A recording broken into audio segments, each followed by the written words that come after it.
Christmas, everyone. Merry Christmas, Alex. Merry Christmas. You're back. Yes, I am. It's been a long time. And I'm here with, this is a Christmas thing. I don't know what animal this is. You've got a Christmas hedgehog. This is my little COVID. Oh my God. Oh my God. Did you make that? My friend's an evil crocheter. She's evil. But she made this when she visited. So this is my little baby. I sleep with it in bed every day. I guess I don't know. I've gotten pink eye since I had it on my bed. So maybe it gave me COVID eye. Pink eye is the worst. Yes. Oh my God. Pink eye is so debilitating. It was fine, but like it wasn't too bad. But anyways, and then I have, Satanic Santa back there. Oh. Corporation PSYOP Disney Olaf too. Oh wow. And I think that's everything. I have and we have the Bible too, in case I need to whip it out. Obviously, we have the Bible. And you know what I have? I have a beer called A Glow. It is a stout with cocoa and peppermint. And I'm really excited about it. I got it special for our stream today because we're doing a special holiday stream. And this is the only holiday thing that I do because I don't really celebrate Christmas. But why don't you have anything to do tonight?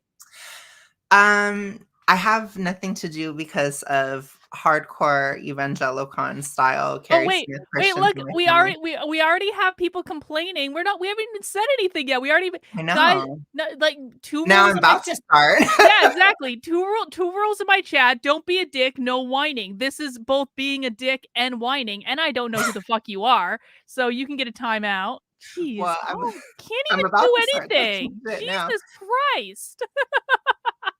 Well, because I have evangelicon style, Carrie Smith style Christians in my family, and we had a split years ago. So my mom is going to spend time with them on Christmas Eve, and then I celebrate Christmas Day. So that's why. Excellent. But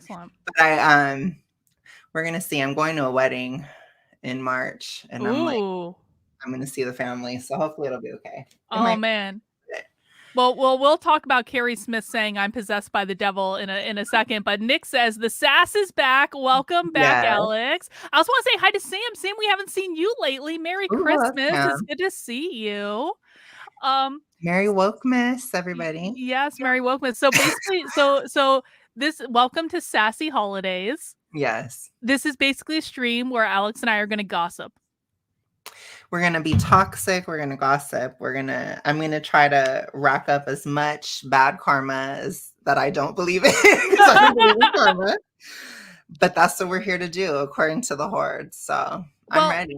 I found out on Nothing Remotely Controversial this week that I actually have been, just slightly naughty this year, just like a smidge naughty. Joshua got the tower card when we pulled Has He Been I swear to God, we pulled have both of us been naughty or nice? I posted a clip on the channel today. Joshua got the tower card. I was like, Joshua's been more naughty than me? No, I actually evilly, maybe I wasn't inspired by your satanic energy, but I did do a slight tarot reading for myself last night, and I actually got some decent ones. I got 9 of Pentacles. 9. That's a great one. Yeah. That's like the Lady of Luxury. Yeah, so I'm like, hopefully that'll be me in 23. I'm hoping that's gonna be me too, man. Like I feel like I put together so many, like I put so much infrastructure in place this year. I started getting like the Actively Unwoke platform really online. I launched my Schools Exposed thing, which I'm actually really, really excited about. Like I feel like 2023 is gonna be a good year, much better than the bullshit that I had to put up with in 2022. I think too. I know, because I still do astrology, which I know means I'm evil and whatever, right? Mm-hmm. But 2022 is like the final it's like a really bad last like flip out attack year. Basically, it's like a huge trash fire, very destructive year. It was absolutely a trash fire of a year, wasn't it? Yes. And hopefully, we destroyed some of the barriers in our lives. Like I know for me personally, I went on Carlin's channel right at around the Jupiter-Neptune conjunction. And that was a huge like breakthrough for me because I was so terrified, by the way, which you remember. Mm-hmm. I was terrified to go on this channel. And then, yeah, there was a lot of, when Jupiter's in Aries, you get more of the personal attack, the sort of fighting, a lot of fighting happens, which we had that with the Horde. And now we're back. It went back into Aries and I'm ready to fight again. So I'm here for you, Horde. I'm just kidding. See, I'm in a place that I want to say thank you to Sin. Sin says karma is a bitch and she loves Sassy. Yes, she does, Sin. We appreciate that. Like where I'm at with the Horde, and I suspect we're going to be talking a lot about Carrie Smith's little cancel mob tonight because they provided most of the drama that I experienced for 2023. And but me like, too, to be honest. Oh, and you too, because you got roped into it as well. They were so anxious to like turn you against me too when we stopped doing Sassy Saturday. They really started coming after you, didn't they? I know. And the funny thing is that I told them 5,000 times I would never join and they never believed it. And it's like, I still didn't join. Y'all are crazy. They are like crazy. They're legitimately insane. Like legitimate mental illness. And I tweeted very recently, I said, the Horde is more satanic than Carlin. And it's true. Like they have, you know, from a Christian perspective, again, I'm not an evangelicon, whatever, like Carrie is, but I do believe in the devil, right? I do believe in I believe in the horrible things, you know, but it's like from a Christian perspective, the Horde's energy is much more satanic. It's so dark and toxic. It's very divisive. It's extremely caustic. It's toxic. They never forgive anything. They never move on from anything. Like these are very, very, very anti-Christian ideals, you know, which forgiveness is huge. And I think Carrie Smith is definitely, I'm going to judge her because I might as well. Why not? Right. That's what we're here for. We're going to do a lot of path. Yeah. No, she is not on path. She is in a cult. She's not forgiving at all. I mean, let's keep it real. What is it exactly that you've done to her besides talk shit? All that I have done to Carrie is literally post the tweets that Carrie has sent about me and gone, what the fuck, Carrie? This is ridiculous. That is the extent of my crime. I mean, that's honestly it. Like all I've ever done to her is literally say, here is what Carrie has said about me. This is insane. And for that, I'm a narcissist, apparently. Right. And people ask me, what did they ever do to you? The thing about Carrie is she slanders my faith. She says it's something it isn't. So that's something that when you are a Christian or even in politics, right? I constantly, as a conservative, I have to fight and wrangle with other conservatives because they're being dumbasses, just like you know, I've talked to Sam plenty about my issues with libertarians. He's one, and he constantly has to deal with the BS of libertarian. You know, it's like when you believe in something, you have to kind of wrangle the idiots that are under your label because you kind of have to defend yourself or defend the ideas. It's the same with religion. That's why I attack Carrie, because she's misrepresenting Christianity. That's very personal to me.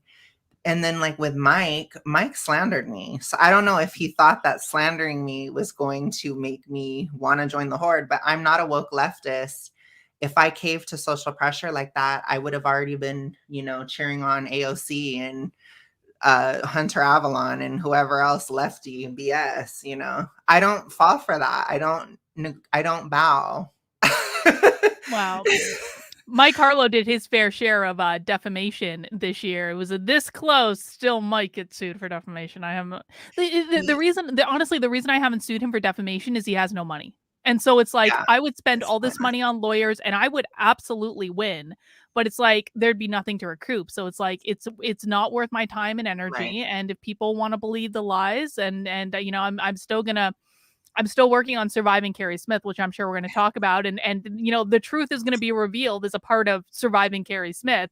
And if people can believe what they want. And that's just kind of where I am with it.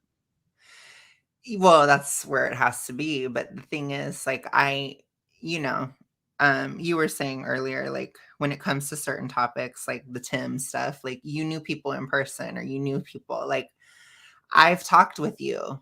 So I see the difference between what they say and what's reality, you know, and it's like people of any kind don't always get along.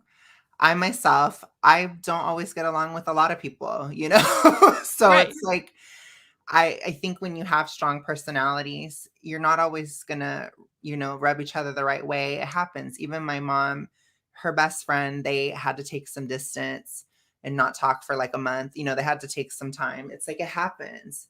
But I do find it funny how speculative everybody was when we had our little break. And it's which like, wasn't even like a breakup or anything. It was just like, we just don't want to do like you didn't want to do Sassy yeah, Saturday anymore, and I was I like, all couldn't do right, we it. don't have to, I like, couldn't do it for a because lot you of had other different stuff reasons. going on in your life. Yeah, I had a lot of stuff going on in my life. I was also just very irritated in general, but I was talking about issues I had with libertarians at the time. Everything I did, I said. I literally in May, I was like, I'm about to be evicted. Like I was vlogging this shit. Like I was really struggling financially, you know, and it was just kind of getting worse. And by July, it was like, oh my fucking God, like I have all these expenses and it's very boring. Like I had to pay taxes. That's super boring. Yeah. But according to the Horde, you know, me and you, we had this huge falling out. We had this, we had that. And it's like, no, like I myself, I was stressed and I was just irritated in general.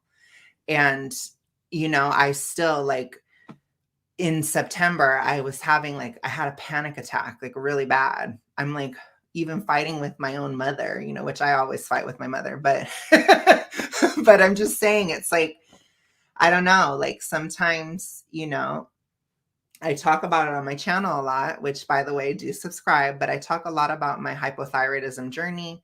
Part of hypothyroid is you are very irritable. I call it estrogeny. So you're very irritable, you're very, you know, triggerable and all this stuff. And I think people read way too much into it. I've always said, like, if there was something, I would have said it, but I can't say something if nothing happened. There was no breakup. There was no fight. There was no nothing. It was like life happened and you couldn't do Sassy Saturday anymore. And that was it. And it was just like, there was no grand conspiracy. It was just life and like it happens, right? It happens. And then when I could, I was like missing it. And I don't know if there was manifestation. You know what it was is I was already kind of missing it. And the troll account flipped out on me because I was tweeting about politics. I was tweeting about Gen Z and how we can start to shift their voting patterns. And they were getting triggered. And I basically was like, oh my fucking God, like this stupid fucking account. Because first of all, they are like on it. They post like the second I tweet something, they're on it. Yeah, obsessed. And I was so like, what the hell? Then I just retweet it and I'm like, oh gosh, another fucking reminder that this account is a super leftist and thinking of all the people that claim to be conservative, libertarian, Matt Walsh has retweeted that account. Ian Miles Chung has tweeted. It's like all of these people who claim to be conservative, like that account has always been run by a leftist, always from day one. Yeah. And it's like they're getting in political arguments with me. And I was just frustrated. Again, like even some of the Horde, they claim to be libertarian too, but they're not libertarian. They're not libertarian in any way. They're nothing. Like you said, they're not principled. They don't have any, they're just woke, I guess. I guess that's really how you could say it. I mean, and some of them are woke on the left and some of them are woke on the right because woke can exist on it, but they're not libertarian. Like even Deb and we've got so many, Alex and I have so many topics to do a deep dive on tonight. Like we might be here for a while. Everyone go get a drink and a snack. But like, you know, even Deb, who's like, Deb is not involved in the Libertarian Party at all. I'm sorry. Like I've actually been involved with the Libertarian Party and the Mises Caucus for coming up on 2 years now.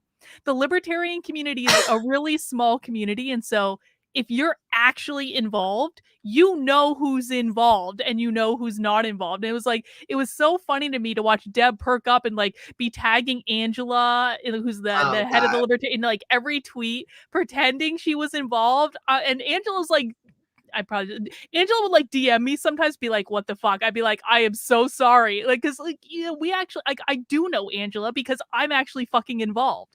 And it was just like, yo, like, you're not tricking anyone who actually knows what's going on, Deb. Right. Right. And that's the thing. Like, I think a lot of these people, they forget the term right-leaning independent exists, for one. Like, that's the thing. I think that's what Deb is. She's a right-leaning independent. That happens. She's something. I don't know what the fuck she is at this. She's pissed off so many people. She's come at so many people. I was just like, she's just nothing. She's her own thing. I hear from people like all the time on the download that I can't like talk about it publicly, but they'll text me and they'll be like, Carlin, Deb is insane and she just did this and that and the other. I'm like, I fucking know. To me, it's like, and that's another thing too. We can get a little astrological year in review, right? So one of the biggest astrological transits was Jupiter conjunct Neptune. And this happened in April. I think it happened on your birthday, Carlin, or it was extremely close to your birthday. I think it was close to my birthday, if I think about it, yeah. But what it really did, which Pisces in general, people think of Pisces as like, just loose and fun and whatever. And that's part of Pisces energy. But it's also very religious, or there is like a sort of spiritual, right? They say Jesus was a Pisces, not a Capricorn, a Pisces. That's what and which, who knows, right? But the thing is, like, he definitely, in the Bible, like, you're the fisher of men, right? That kind of stuff. There is some of the symbolism there. And the fish is a Christian symbol, right? So Pisces is the fish. Yeah. So there is some type of connection there. And Christianity in general is probably a Piscean thing, right? So it's very interesting. But the point is, people forget about that. So I think what happened a lot looking back at this year is every single group became extremely dogmatic. So this obviously happened. Carlin really saw it with conservatives. I saw it with libertarians, but it's easier to see when you're not the thing, because I think which I knew what Carlin was talking about with conservatives. I haven't watched right-wing media probably since 2020 for a reason. I was getting sick of it. And this year it was really bad.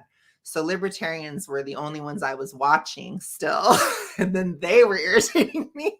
So by the end of the year, I was like, I'm just not watching anybody. Like, even like I was becoming a Tim Cass fan, but oh my God, even they get on my nerves. And God, it's like a whole other thing we need to talk about. Yes.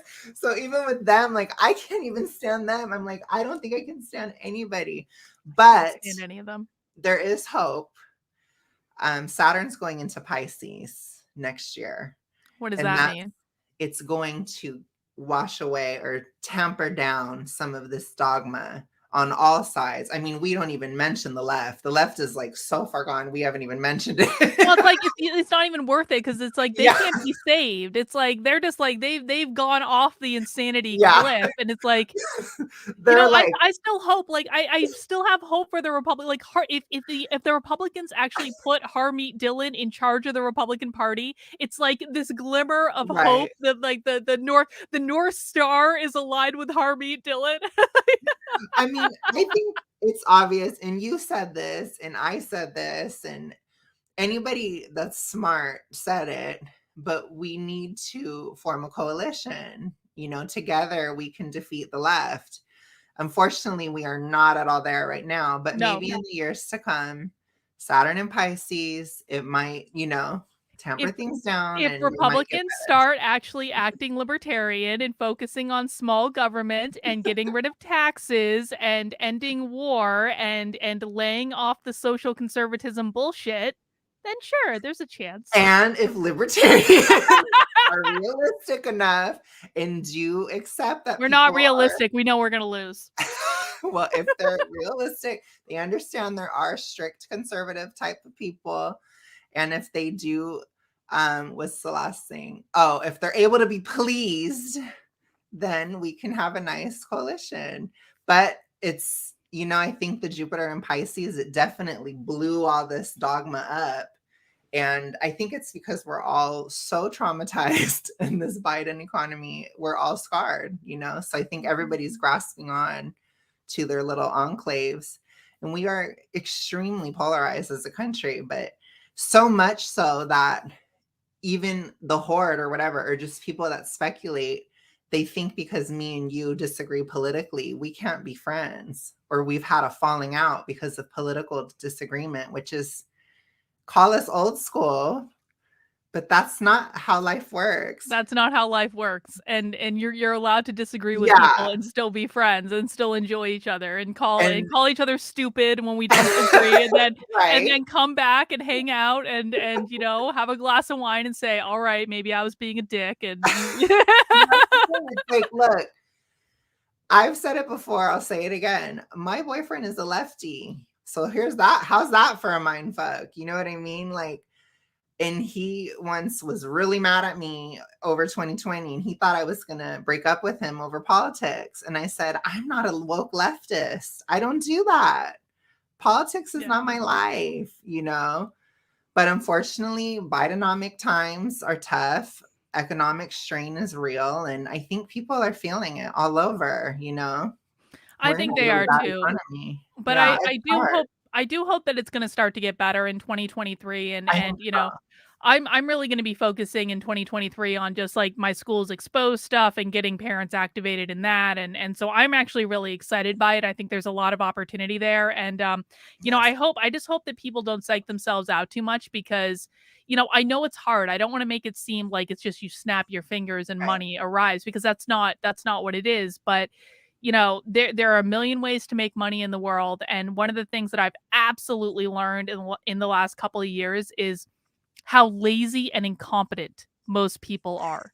And so it's really, if you just show up consistently and you stay focused, you're going to be okay. You might have moments where it's not fun and you struggle, and God knows I've had those moments. I know you've had those moments, but as long as you keep yourself focused and you show up consistently, you're going to be okay.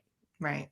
Well, in my dumbass, I decided to start being self-employed right when Biden went into office, which is extremely, this administration is extremely against working for yourself. They hate me. They're very anti, because in 2020, I couldn't handle the corporate world. It was driving me insane. And I'm thankful for my job in 2020 because I survived, and I was okay. But it was just like, I need to go on my own. And it's hard when you're working for yourself. So I think too, people don't acknowledge those things, but I've survived. I've done it. And I am planning on going into business with somebody. Yay! That's very exciting, Alex. Yeah. It's, good things. So it's going to be okay. I remember when I got myself fired from my job at New Hampshire Public Radio. It was a self-firing because I did orchestrate the entire firing. But like, I came home that night and I told Victor that I was not going to get another job, that I was going to go into business for myself. And I remember being so scared, but also so excited at the same time. And one of the things I just kept reminding myself of is every single person who's ever gone into business for themselves is afraid of how it's going to turn out. You're no different if you're afraid, but as long as you show up and you stay focused, like I never had a problem making money. There are a few months here and there where I was like, I don't know where I'm going to get paid this month, but you figure it out and you work it out. But I think, congratulations to you. I think it's the best thing. Working for yourself is really the only security that anyone ever has. Yeah. Well, and I think too, I'm not a very good employee. I think some people aren't. I don't like listening to people, as ironically as people act like I always listen to Carlin, like I don't like listening to people, You know what it is though, is organizations don't like leaders. They don't like people who are entrepreneurial. They want followers. Right. And that's totally fine. And I'm excited. I'm going to be doing a 50-50 partnership with somebody, which I think is very Pluto and Aqua. We're sharing the burden. It's group activity, collaboration. I think it's going to do really well, which I do want to give you guys hope too. Like 2023, there's going to be forward movement. There's going to be progress. The past 2 years, we've had this ugly Saturn-Uranus square. It has really made it difficult to move ahead or move forward. And that's gone. It's over. There's progress, but there will be fighting in RE. And the more successful you are in 2023, the more hate you're going to get. So don't be a pussy, you know? And I'm back on here. I'm ready to fight the horde. I don't give a fuck. Like, come at me on Twitter. You guys are fucking retarded. We know they're watching right now. But I don't really care. But, you know, what we're going to see too is a lot more personal attacks and personal hate and more real life situations. I think the SJW sort of political correctness, people are really tired of it now. And so people are going to start saying how they actually feel. And I think Gen Z is going to be especially targeted. So well, we'll see. I want to take a couple super chats real quick. Okay. Mass Genocide said, here for the tea spilling. Yeah, I think we have a shade parade. What a great hashtag. Oh my God. And then we had another one from Jared. Jared, I was just thinking about you the other day. Happy holidays, Jared. I'm glad to see you. I hope things are going well. All right. So Alex, where should we begin? Because guys, like, so Alex and I we have kind of a list of topics that Alex graciously put together. We have maybe some things that we're going to look at, but just so you guys know, we don't really have an agenda for this other than we're going to gossip about the goings on of 2022 and we might spill some tea and we might be dramatic little bitches. And that's just the way that Sassy Saturdays or Sassy Holidays is going to go. And if you're not here for the drama, then you can leave and come back and watch something else. Like, come on. So where should we start, Alex? Should we start with the fact that Carrie thinks that we're all satanic? We can definitely go there. Okay, let's look at so Carrie and her cancel horde keep finding my burner accounts, and so they keep blocking me on those burner accounts. And every time Carrie blocks me on a burner account, which she just did like 2 days ago, I just create another burner account because it's not really that hard. And so Carrie had this tweet the other day, and it was in response to Deb apparently having James Lindsay on, which you know, that's a whole other topic. But Carrie said, incidentally, I've been reading a lot about the occult this past month. I've come to agree with Derek Prince that there are many ways to the supernatural, but only one way to God's supernatural, and that's Jesus. All other ways are of the devil. I understand this is a Christian point of view. So Carrie basically just said that all Jews are going to hell, which is very, very nice of her. But Alex, what do you think about this? Is astrology a tool of the devil, Alex? I think it depends on who's using it, right? So astrology is just a tool. So it's like a gun, right? And if it's like blaming the gun rather than the person using it. So astrology can be used in a way that is very toxic. One thing that it is not a religion. And I do see a lot of people try to turn it into one. So they get up in the morning, they look at their horoscope. Nor is it divination. No. It's not divination, Michael Knowles. Michael, no less. I really don't like him. God. Anyway. Did you see? He did like a 2-hour interview with someone who claimed to be a former astrologer, and it was awful, Alex. I did watch it. Oh God, it was so bad. My thoughts on her, like, I don't hate her. I get that she's a new Christian. She's trying to sort out what she's going to do. And I think she wants to be really strict, which, you know, good for her. You know what I mean? Like, I think that that's fine. But I think it's kind of... Are you talking about Carrie or the woman that Michael Knowles The woman that Michael Knowles had on his podcast. But it's like, well, Carrie too, obviously. But I think a lot of times, a lot of new Christians, they try to be an authority on it. And it's like, you're not an authority on it. Like, you're figuring it out. You're learning it. And it can be kind of cringe. I hate to say it, but it can be a little bit cringe. I did the same thing with spirituality when I first got into it like 20 years ago. Everyone does that when they get into a new thing, you know? You do. It's same with like veganism, you know, like people go on and on about veganism for 10 million years, you know? So it's one of those things, but you're just really learning it. And there's a lot of nuances to Christianity, and there's a lot of things that she's not yet aware of, which some of it Michael Knowles was pointing out, you know, like the Bible says not to call anyone Mr. or teacher or whatever. Like, does that mean you're not allowed to do that? It's like, you still have to think for yourself as a Christian. That's something that I preach basically, is you need to read it for yourself, see what works for you, what works in your life. Religion is not science. Religion is not politics. Religion is totally different. It's very individualized. So, if someone like Elijah, it's a sin for him to be gay. So he must not be, because in my opinion, he probably can't separate stuff like that from drugs and these other parts of that lifestyle, same as Milo. I don't think Elijah's gay. I don't think he's gay either, but I think Christian Walker doesn't think he's gay either. I don't think he's gay, but I think there's something there. But anyway, there's another category. Yeah, I'll just say it. I think he's bi. But anyways, so, maybe for him it is a sin, right? Maybe for Milo it's a sin. Milo can't handle being gay without being a drugged out whore every day. Okay, then it's not for you, right?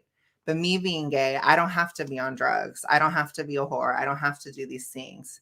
So it's kind of like, if it's not working for you, then don't. If it is, then do, I guess. It doesn't really matter. It's the same with astrology. If you're using it, you're anxious, you're checking to see the position of the moon every day and how you're going to live your life that day, like, it's probably not for you. But I don't do that. If you look at it to communicate with God, or you see signs, or you can help comfort people or tell people, this type of energy, it will pass around this time. That can be helpful, but it's not divination. You're not speaking with a spirit or anything like that. And I don't think it's evil in and of itself. Can it be used for evil? Yes. Anything can be used for evil. Yes, pretty much. But is it evil in and of itself? No.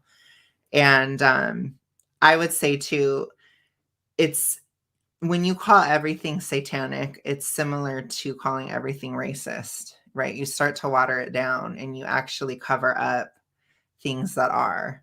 So although I don't agree with Carlin on religious matters, obviously, I don't think Carlin's religion is satanic. No. It's too much of a... My religion doesn't even believe in Satan. How can it be satanic? Well, the only thing I think that is satanic that doesn't necessarily believe in Satan is like the SJW religion. But they kind of are unwittingly so. Because they push for things that are kind of satanic ideals, like division, for example, like dividing us based on race, class, sex, whatever. Like, that's a very satanic concept, because in the Bible says, there's no man or woman, there's no Jew or Gentile in front of God. So it's totally opposite. And I'm sure in Carlin's spirituality, that stuff doesn't matter either. So doesn't matter at all. Everyone has their own path to live. Like, your path is not my path is not your path. We're all here to do different things. Like, it doesn't matter at all. Well, it's like we're different but we're the same kind of thing. So it's you don't focus so much on the differences. And but I do think you can take Christianity and try to turn it into an SJW thing, and you can have your Satan, everything is satanic, just like your everything is white supremacy. It's the same mindset, which I think that's what Carrie's done. She hasn't ever left the SJW mindset.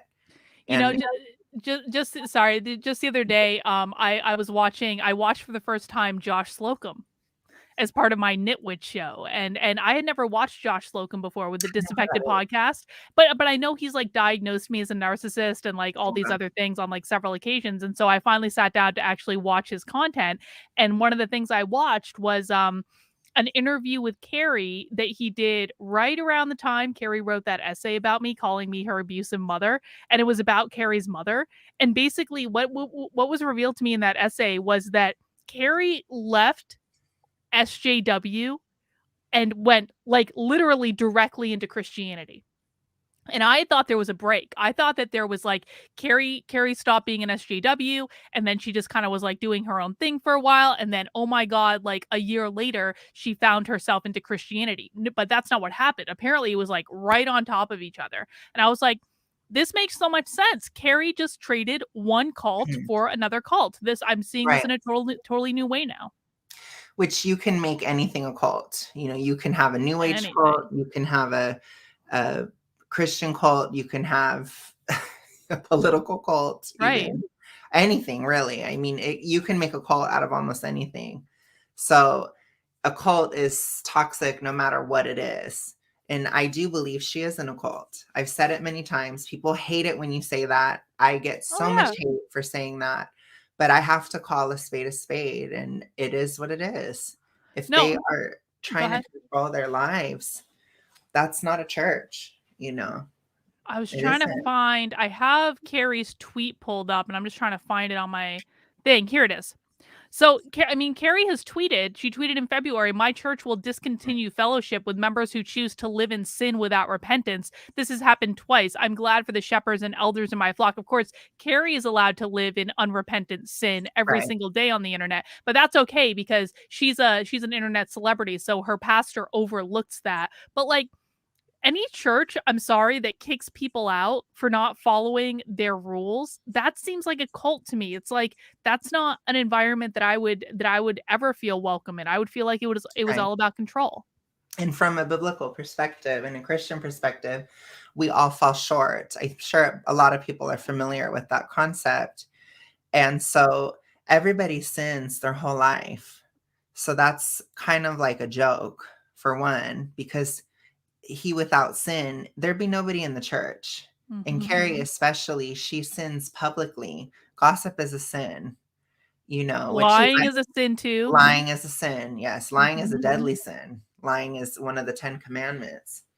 So it's pretty caustic and, you know, trying to sow discord and stuff. The Bible calls us to sow peace and all these things. You know, you're not supposed to be ostracizing people. You're not supposed to do stuff like that. God doesn't call you to be the judge, you know, and I like to judge people, but I never do what Carrie does. I have never tried to blacklist somebody. I've never tried to get somebody to never have any friends. I don't do that stuff. What she's doing is glorified high school bullying. It's essentially what it is. That's exactly what it is. And you know, I mean, me writing Surviving Carrie Smith, which is, you know, something I never thought I'd have to go to that length to really show people what it was. I was just like my original idea was literally, I was just going to make one big long Twitter thread with every single tweet that Carrie has ever sent about me to say, look at this bullshit. But then I started making it and it was like several hundred tweets long. And I was like, this isn't going to work.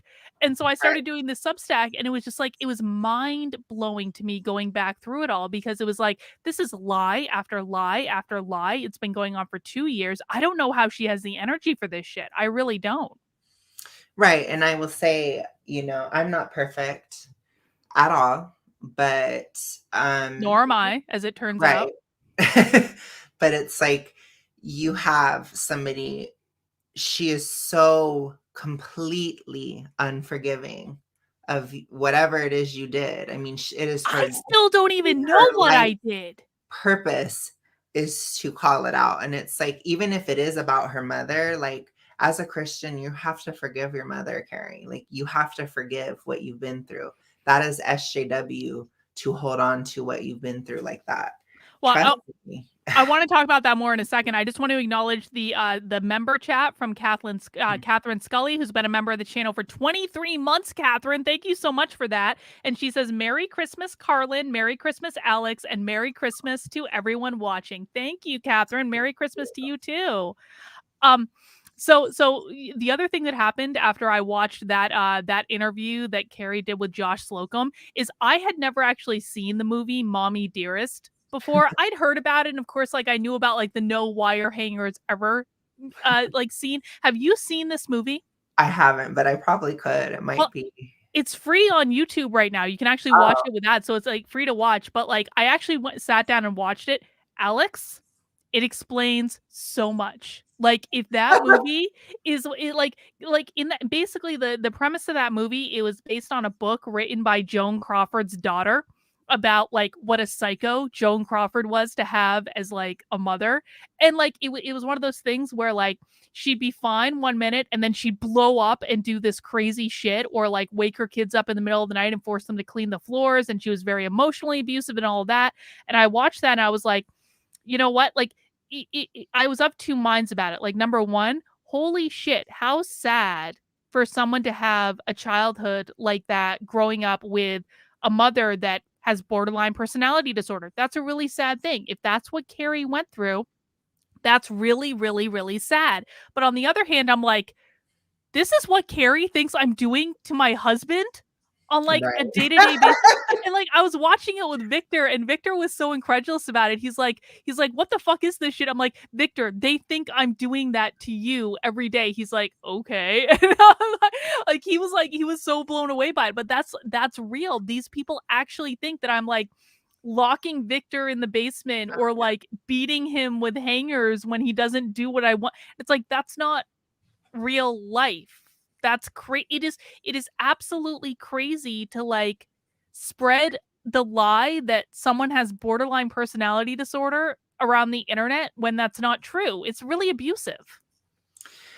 Yeah. And I think too, like, as somebody else who's involved somewhat with the horde, the stuff that they say about me is laughably false. What do they say about you? Well, first of all, they believe my mom is paying for everything, which I wish That's she not was. true. I know that. If that was the truth, I would be so happy. I'd be streaming 9 hours a day. I would have had zero problem continuing Sassy Saturday if everything was paid for. I think people, I don't know. Like I was talking about this. I have this little, I split up my channel content. So I actually have a little channel now called Graphically Gay where I do my streams on there now. Oh. And I was talking to people on there and I was like, do people think I don't have a job? Because I get this a lot where people act like I don't work. And I'm like, do I just have this like quiet confidence, like that I just don't have to have a job or something? It's like, I'm always working all the time. Just because you're streaming on the internet doesn't mean you don't do other things. Yes. And I think too, like, oh gosh. Yeah, they say that. They think my mom does everything for me. She doesn't. I wish she did. I do. I wish she did. It would be so much easier. But no, like I'm an adult. Like I have worked forever. I had a phase where I was not wanting to work or I was kind of refusing to grow up, but that was like 2016. It's been a minute. I've been working. I worked all throughout the pandemic. I worked all throughout this year, all throughout last year. I've worked forever and I work a lot. I probably work more than these people, than these hordes. Oh, I don't think any of them have jobs, really. I mean, they're just like on Twitter, like all day, every day. Right. So that's one thing. And then somebody said that that I'm a basement dweller that eats cheese puffs all the time, which you have a window. You're provably not a basement dweller. Well, there's a window right there. Yes. And also I talk all the time on my channel about my thyroid diet and what I do to combat hypothyroidism. And one of the biggest things is you're not supposed to eat PUFA, which is seed oils, that kind of stuff like canola, soy, whatever. And cheese puffs are pure PUFA. They're fried in that oil. I would never eat that. You will never see me eat something like that. So it is so laughably false what these people say. And it's like, it's so completely divorced from reality. It's not even funny, and sometimes people do say things and they're on they're on point, and those can sometimes sting a little bit more. But when they're like the horde is so out of touch. Like, I swear, like, they're even worse than when I was involved before. They're so low energy now these days. It's so bad. It's so ridiculous, some of the things that I've seen them say about me. Like they keep like that one poetry painter bitch. Like she keeps trying to insinuate that I have no money and that I'm running out of money and I don't have any work or any jobs. And I'm like, how the hell am I working like 10 to 12-hour days every single day if I don't have any work and I'm not making, like, it makes no sense at all. It's completely, like, she would send me these like Twitter messages to like the Art of the Trigger account before she blocked me, saying, the walls are closing in, Carlin. You're running out of money, and your reputation has been destroyed, and no one wants to work with you. I'm like, that's all news to me. It's so sad and pathetic. And it's like, I mean, the other thing and this actually really did bother me, although I don't really know why. It's like they kept trying to, they were so desperate to get the Libertarian Party to denounce me, because it's like, Carrie was running around saying, Carlin's going to leave the Libertarian Party at any moment. Her mask is going to fall off. She's going to leave because that's all she does is she goes from party to party. I'm like, I am perfectly happy in the Libertarian Party, and they never denounced me or turned their backs on me or anything like that, even though they really did try to get them to. But it was incredibly hurtful. Like, Mike Harlow was like, as soon as the whole governor's thing was over, Mike Harlow instantly started tweeting. He was like, they're distancing themselves from Carlin already. And I was like, no, that didn't happen in any way, actually. I'm really sorry to break it to you, to like everyone, but no. Why are they rooting for that so hard? Like, what? I don't know. It's odd. Like, I even had somebody in the Horde was trying to tell me that I'm not gonna go to heaven because I'm doing the stream with you. And I saw that. That's a raging leftist who said that. Yes. Yeah. But it's like, first of all, like, she was bitching at me about karma, which I laughed in her face. I'm like, I don't believe in karma. I'm a Christian. I don't believe in that. And so it's like hilarious to me. But then she's sitting there and she's like, oh, well, you're not going to go to the kingdom of heaven. And I'm like, honey, like, hell is, as a Christian, hell is a very serious thing. Like, it's not, if I believed in karma, I would say wishing hell upon others would probably definitely bring bad karma. It is not a good thing. Hell is serious. And I hope everybody goes to heaven, If you wish hell on other people, you're wishing it on yourself. If you believe in karma, because like the whole idea of karma is like what you put out into the universe, you're going to inflict on yourself. So right. Well, yeah, and I think that person does believe in karma, which, I mean, it's like, okay, like, I don't think that person believes in anything.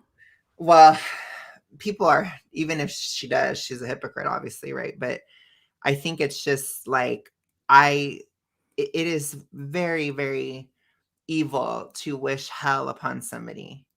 Like, you have to be very, very, you have to have a lot of hate. I have never wished hell on anybody.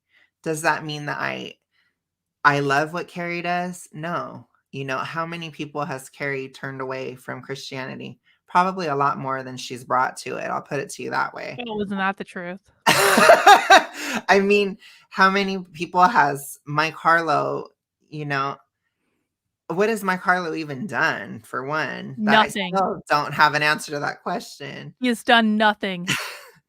But he makes like his thing now is he makes impersonation videos of SJWs. Like, he just basically copies them verbatim and makes a video of him saying exactly what they say. I'm like, this is Walkaway's grand plan to get Democrats to leave the party, is by Mike Harlow doing impersonation videos of mentally ill people on the internet. Okay. All right. I'm sure that's going to work out. I'm just saying there's a lot more to do, which myself personally, I have a plan. My biggest thing going forward is I really want to make people know about these hormonal issues. Yeah. Because I think they're upstream from politics. I think that's why politics have gotten so crazy, because people are nuts in general.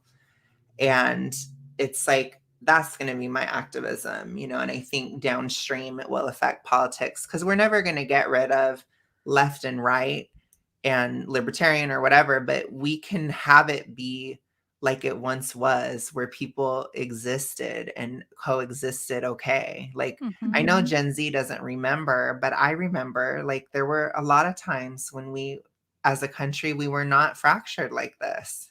We just weren't. We disagreed on politics and stuff, but families and stuff would, maybe argue back and forth about, Bill Clinton in the 90s or something, but then you'd get over it and you'd just have Thanksgiving.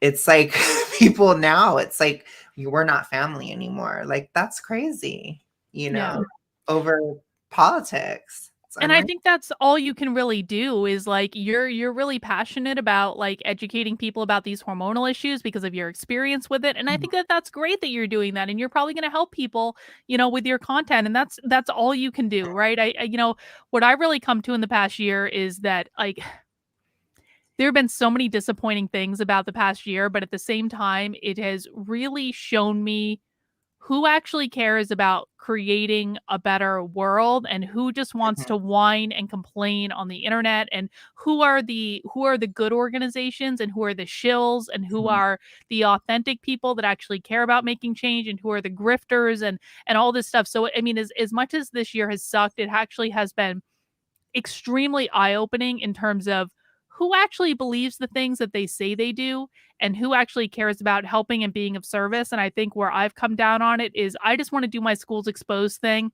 and I want to talk about like the unwoke content, and I want to like hang out and decompress on the internet and talk about socialism and dystopian things because that's what interests me, and that's what I'm going to do. And I don't need to be part of any clique or mean girl club on Twitter in order to be able to do that. I'm, one of the things that's been so bizarre to me is like there seems to be no acknowledgement from the horde that like there are literally millions of people that are not involved in their mean girl clique. And there are plenty of reasons that someone might not want to be involved in that bullshit at all. And it's like, not everyone has to be best friends. Not everyone has to hang out. Like, it is what it is. There are millions of people in the world. And it's like, just because someone isn't friends with you doesn't mean they can't go and do things in the world. It's like they have dubbed themselves the arbiters of like who is allowed to be in the so-called anti-woke movement and who's not. And it's like, bitch, you haven't even done anything. Who the fuck are you? I know. Well, and that's the thing. Like that's one thing I got from this year is, which, I honestly heard this from my favorite astrologer, funnily enough, but he talked about the Pisces Jupiter as like bringing you to like your ultimate purpose, or like it's like soul purpose, because it kind of is such a big picture mindset.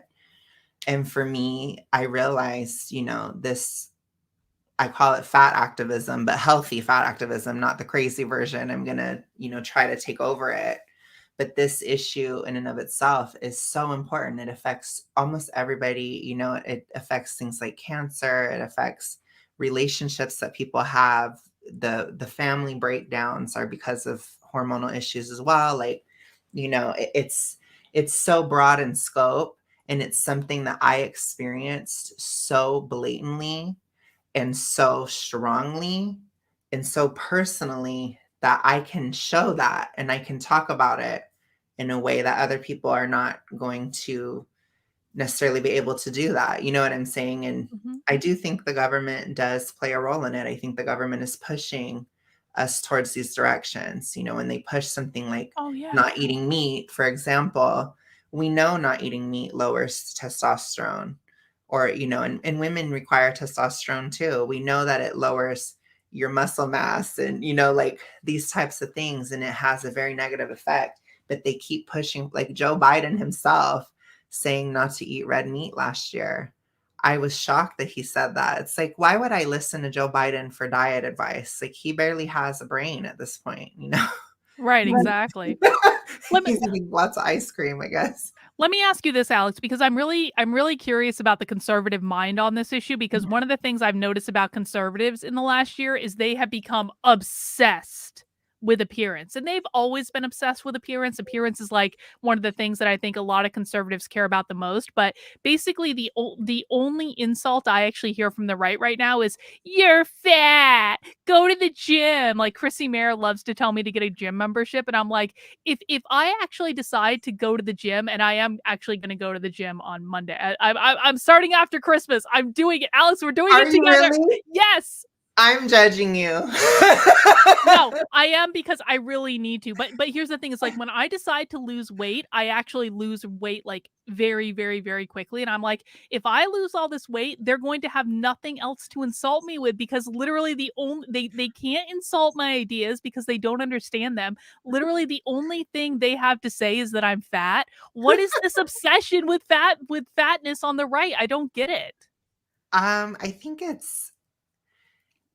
the thing is, like, it was always there, but it used to be the left was more, which is weird to think about. But like in the 2000s, like I remember going on forums online and they were a bunch of lefties. Isn't this the truth? They're going to say I'm anorexic next. Yeah, God. probably.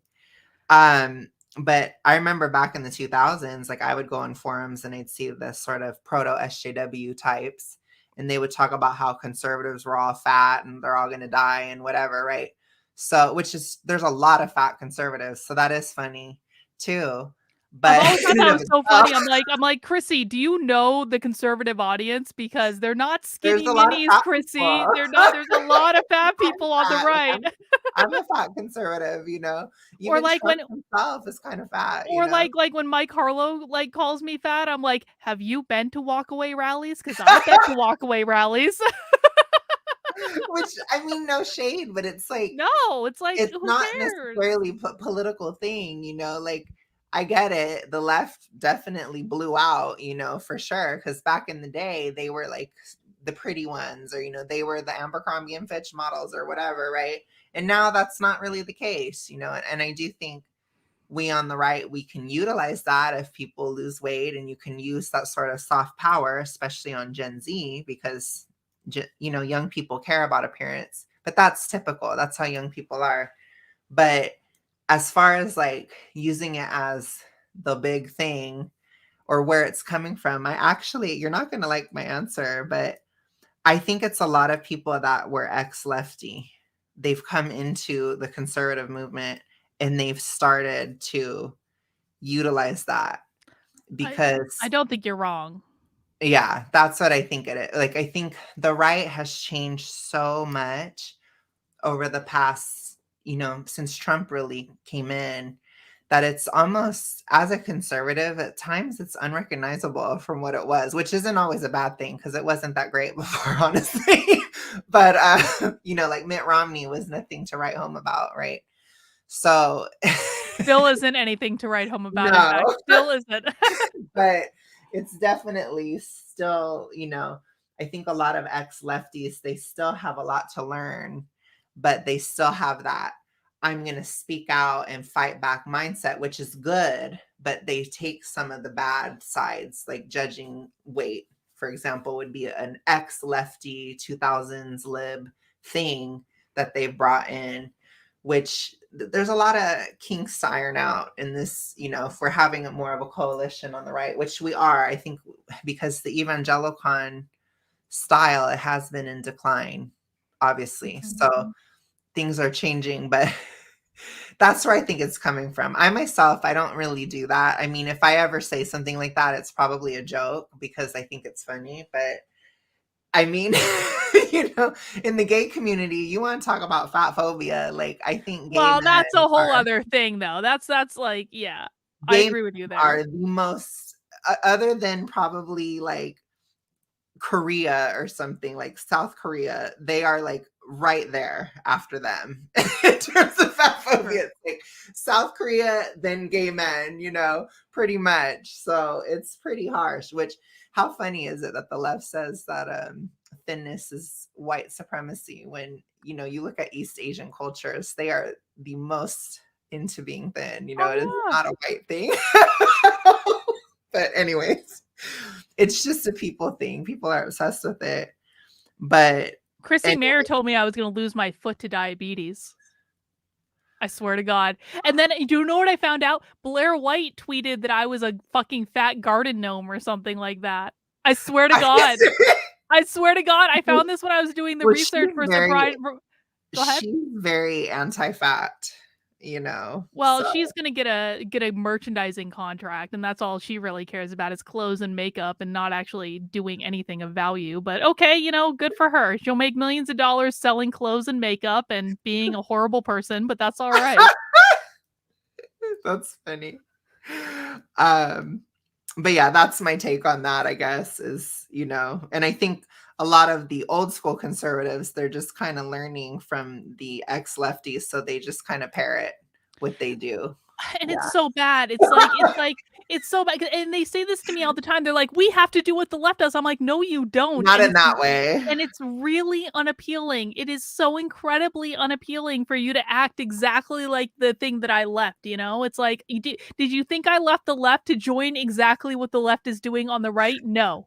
I mean, yes, do what the left does when it comes to ballot harvesting. Yes, absolutely. Oh, I have no problem with them doing the ballot harvesting. Yeah, no problem at all. But not socially, no. Like, there's a reason, you know, you have to, in a religious concept, the Bible says, like, Christians you have to be the salt of the earth, right? So what does that mean? It means you have to, if you're going to be salt, you have to be salty. So it's similar, like, in terms of Christianity, it's like, if you're Christian, you have to retain your Christianity. You know, you have to have a little bit of that edge to you.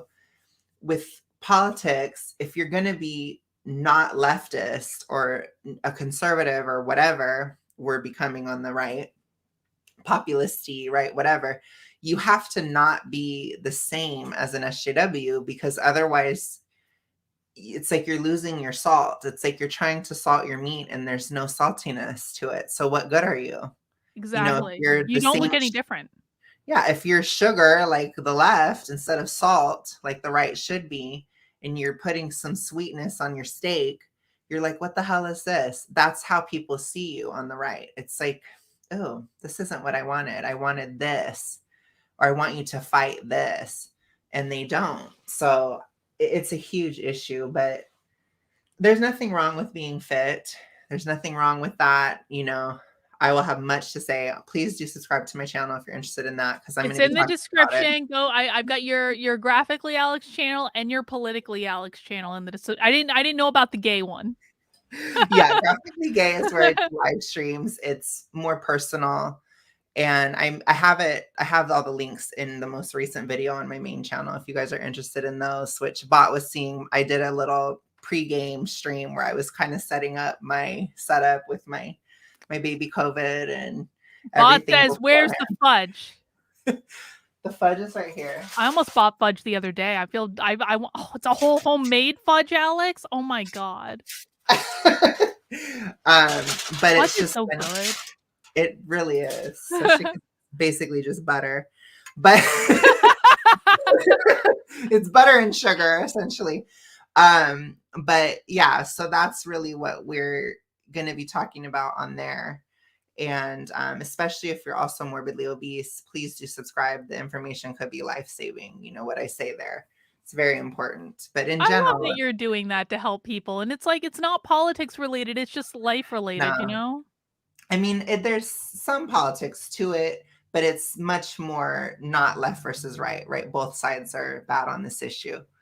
But I would say that we're going to do deep dives in all those things. But I'm excited for that. And I'm excited for, you know, the other channels too. I had to have a political one just because I always talk politics and I was never going to stop.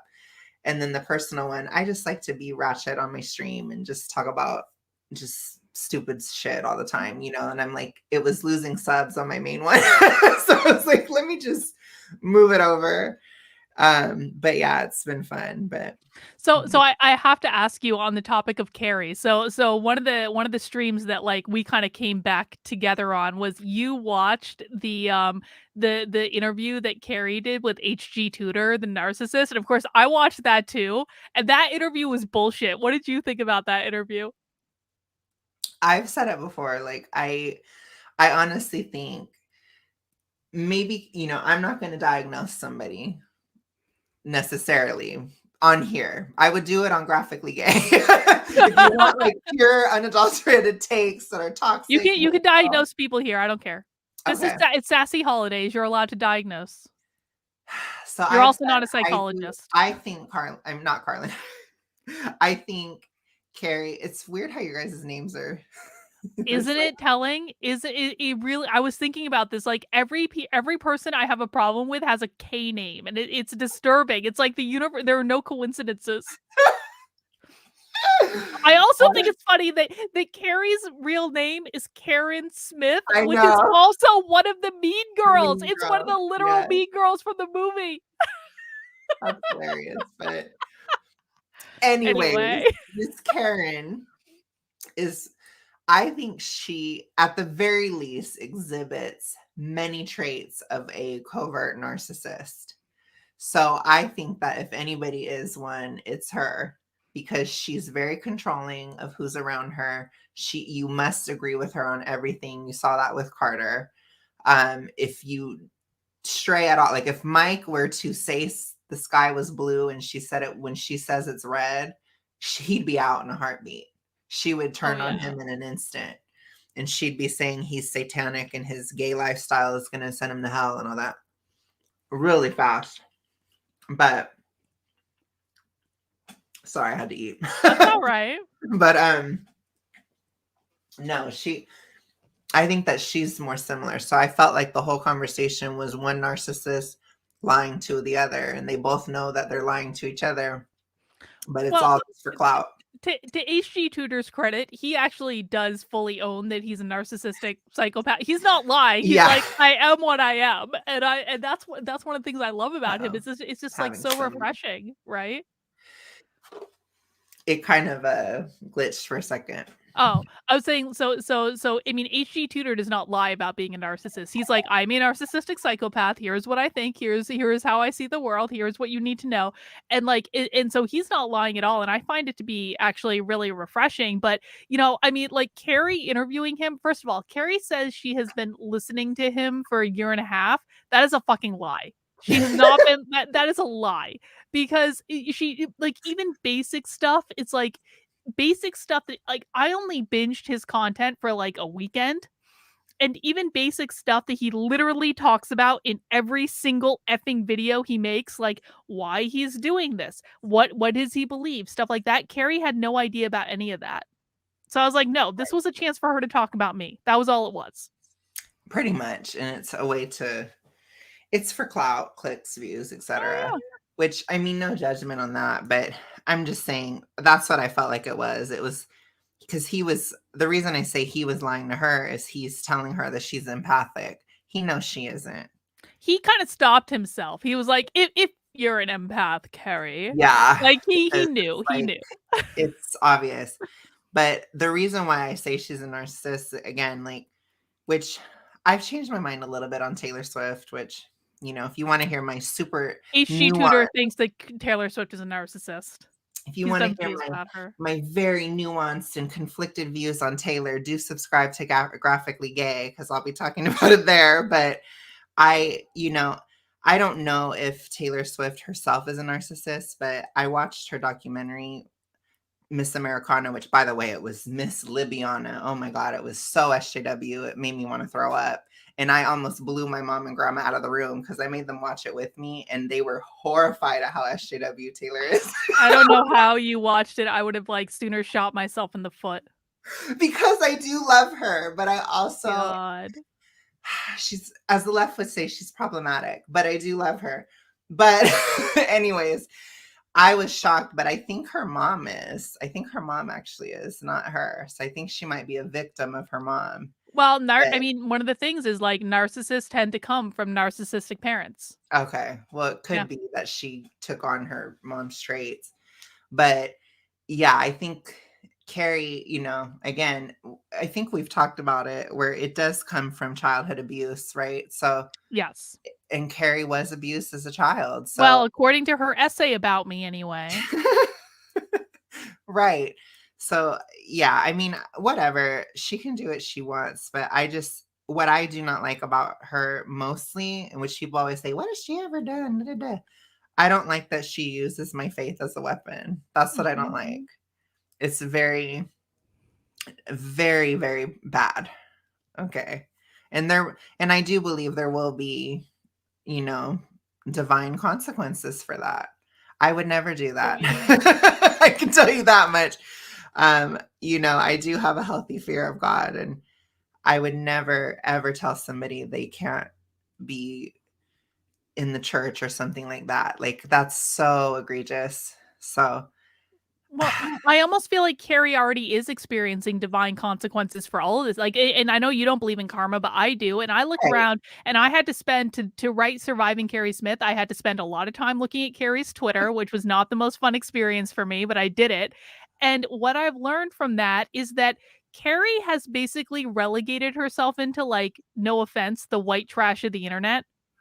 And it really, and I don't say it to, like, and I wasn't saying no offense to Alex. I'm saying no offense generally to people, but, like, really, like, her followers and her sycophants, and I hate even using that word because it's what she uses to describe my followers, but it's just like all these people who reply guy to Carrie going, Carrie, you are so stunning and you are so brave and you are so beautiful, and I don't know why that evil bitch says these things about you. It's like, they are quite literally, Alex, the white trash of the internet. Like, I mean, most of them are obviously, like, again, like, mentally disturbed. I'm sorry. Like, you look at some of the knitters that follow Carrie, and they are unhinged and crazy. They are fucking crazy. And it's like, Mike Harlow is playing up to the white trash of the internet. All of them are playing up, and it's like, it's so sad and pathetic. It's like, what? Like, why do you think this is a good use of your time? And so I think that she's already experiencing karma, because I would, again, like, I very consciously took myself out of that population of, like, people, and I would never want those people in my audience. I would block them immediately. Well, the thing is, Miss Carrie, it's obvious that one of her goals is to grow as a channel. Oh yeah, that's the only goal she has. She really hasn't grown very much. And she really hasn't also, the thing that people don't get about YouTube is it's a skill. You have to practice. You have to learn things. And, people like to act like it's no effort. But Carlin, you've been in public speaking for years. You studied it for years. I've done YouTube for years. I've been doing it since 2018 about 2018. And I started streaming in 2019. That's, we're getting on 4 years now. It takes time. I also did a call center job where I spoke with people for 12 hours a day when I did overtime. Like, you have to practice speaking to do YouTube. It's a skill. And I just think she wastes so much time thinking about you. I don't know what skill she's doing, or, but it's not helping her channel. Like, I'm going to call out, I love what Sam says, and I'm going to say what he said, but he calls Carrie and Deb basically low resolution James Lindsay. And I love that, Sam. I love that so much. It is the best comment I've ever heard. It is so true. And it is like, that's what she still is. And she's using 2016 talking points. It's like, woman, why don't you mention ballot harvesting? We're post 2022 midterm, honey. We're not talking 2016 election anymore. It's not oppression Olympics. That's not the rhetoric anymore, sweetie. That was a while ago. And she's still pushing those same 2016 talking points. And she's not, in my opinion, she hasn't studied. She's not read. She's not commenting as much about what's going on in the world. Everything that we watched together this year, which many of the streams that we did were from this year, they were talking about 2016 low resolution James Lindsay talking points. I mean, it's like, girl, this just isn't it.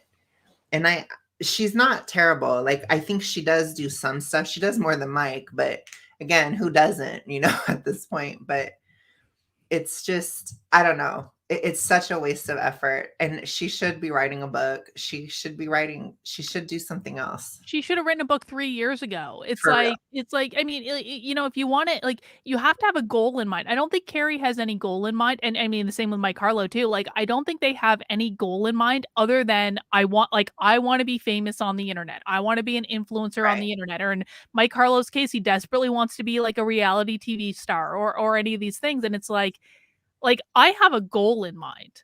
I want to help Yeah. people understand what is going on in this culture, and I specifically have focused in on the schools because I think that is the most important thing, and that's why I'm building Schools Exposed. You want to help people with this thyroid issue. You want to help people improve their, like, if you don't have a goal in mind, it's like you're just going to be spinning your wheels, and it's like Carrie's trying to do these culture shows about, like, movies and like these interviews with people, but they don't really make any sense, and there's no cohesive tie, Right. and it's like Mike Harlow's doing God knows what. I Oh, don't even like know what, and it's like there's no like literally the only focus they have is make me famous, make me famous, make me famous, and it's sad and pathetic. Well, the thing is, like, I've wanted to do YouTube for a long time, but I struggled with what the goal was. I struggled with my niche. And part of what I wanted to do, there is a part of me that wants to entertain. Like I said, subscribe to Graphically Gay. That's where that is. That's the entertainment aspect. There's a part of me that wants to be a political activist. That's the Politically Alex one. But there is this bigger issue that I think is more important than the other two things. And, you know, as awful as 2022 was, it brought me to that goal. It really showed me and boiled everything down to this is really, really important. And you are in a unique position to talk about this issue. And it's like, that's what it is. So like you said, I have a goal now, and I guarantee you, I probably will do very well next year because I have a goal, because you're exactly right. That's what the issue is. They don't have a goal. They have a goal. Their goal is to hate Carlin. Well, I mean, and that's and isn't that sad that that is like the thing that they spend most of their time on? It's like there are so many better people out there to hate than me. There are so many more interesting people out there to hate than me. Like, what have I even done? I don't even understand it. But I just like it's just like it's obsessive and it's weird, and I've literally never seen anything like this in my life, and it's been really frustrating because it's like I was out in the real world, like with a business and doing training all over the place, and it's like you said, like I was a public speaker for I was a professional fucking keynote speaker making 5 figures for a single speech before the pandemic. It's like I practiced this. I put 10 years of my life into becoming good at this. And it is the weirdest thing in the world to be drawn back into this high school bullshit. I'm like, I didn't even like high school when I was in high school. Why do you think I'm going to play into this now? I don't get it at all. Right. That's what people don't get. You know, like for me, I was a very shy person. I had a lot of issues, and it took me like 10 years to get to where I am now. Yeah. Where I can speak, I have confidence, you know, I have this stuff. I'm not afraid of eyes on me or anything like that. And people don't understand, like, because for anybody who is Gen Z or whatever in the audience that maybe is shy, wants to do this kind of thing, you have to practice. I was not a good speaker at all. I could barely handle even seeing myself on camera 10 years ago. And it's been a long road, and here I am, you know, but I also worked in real life. I had jobs where I had to speak to people. You know, it's like you have to learn stuff. And I think Carrie Smith doesn't understand that these skills, she's just not really developing them. And like you said, she doesn't have a goal other than to hate you. And again, even if you want to grift on hate. Well, she's also a Christian now. Like, she's being the very best Christian that she can be. Well, you can make a lot of money being a Christian too, but not in the way that she's doing it, because she's not even focused on that. She's not even focused on the Christian grift. You know, she doesn't focus on anything. Carrie should start a Christian podcast. I don't think she should. She would just turn people away. But I think, you know, when it comes to even like hate grifting, like, no offense, Carlin, but you're not that famous. Like, I'm really not. I don't want to be famous at all. If I were to hate grift, I'd probably hate grift on Tim. Exactly. I'd hate grift on H3H3. I would hate grift on, you know, bigger people. Even I've maybe done a slight, just teeny bit of hate grifting on Taylor Swift, but don't tell anybody that I said that. We won't tell anyone. But she's fat phobic. I don't care what anyone says. I will fight you. Fight me in the comments. She is. Obviously she is. Yeah. She is very fat phobic.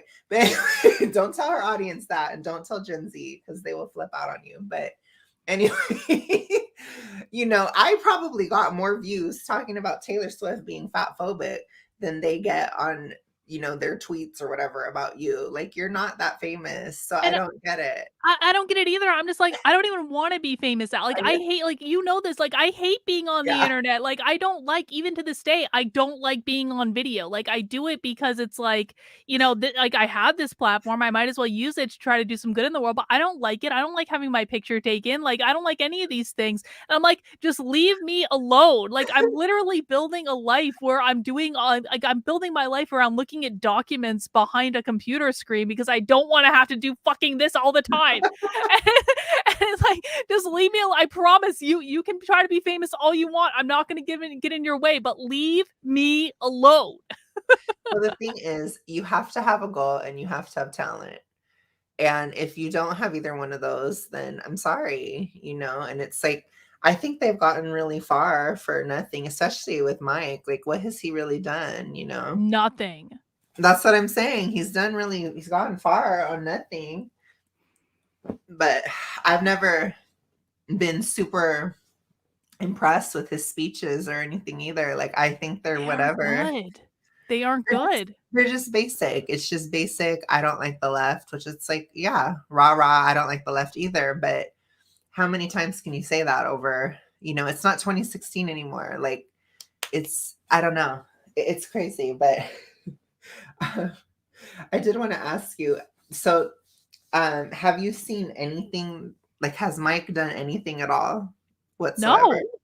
No, like I said, honestly, the only thing that he seems to be doing is he's doing these impersonation videos where literally, like, a mentally ill SJW will put out like a TikTok video or something, and he'll literally copy that video, but with him doing it instead of the mentally ill SJW. And then he puts that on Twitter, and people are like, "Stunning and brave, Mikey, stunning and brave. You are incredible." I'm like, what the fuck is this? This is not productive. Like, it's not a good look. And I really don't understand. I don't get it at all, but that seems to be his thing now, is he's going to do impersonation videos of woke SJWs. I mean, it's a career option, I suppose. It's not one that I would want.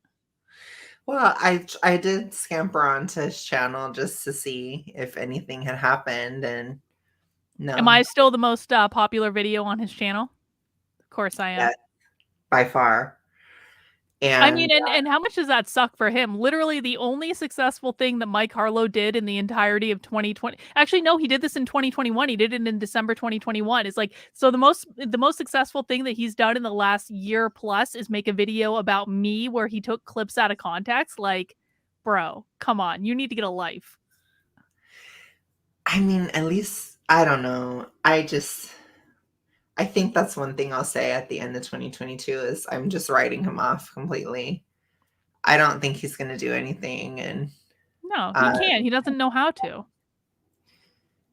Yeah, I haven't seen it. I mean, he did.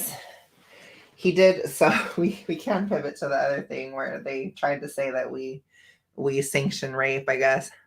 Oh yeah, let's look at this, because this is a lie that Deb Philman told, and Deb, so this is in response to a couple of our Sassy Saturdays in which we said that Deb needed to get tied up and dominated, and it would release a lot of her angst. And I think that this is really good advice, to be honest. I think that to be quite frank, like, it's called critical dominatrix theory. I've done several videos about it. And basically the idea is that if you are a powerful person in real life, you could just personally benefit from, you know, releasing yourself of that power and being a little bit more submissive in the bedroom, which is, of course, all voluntary and all consensual.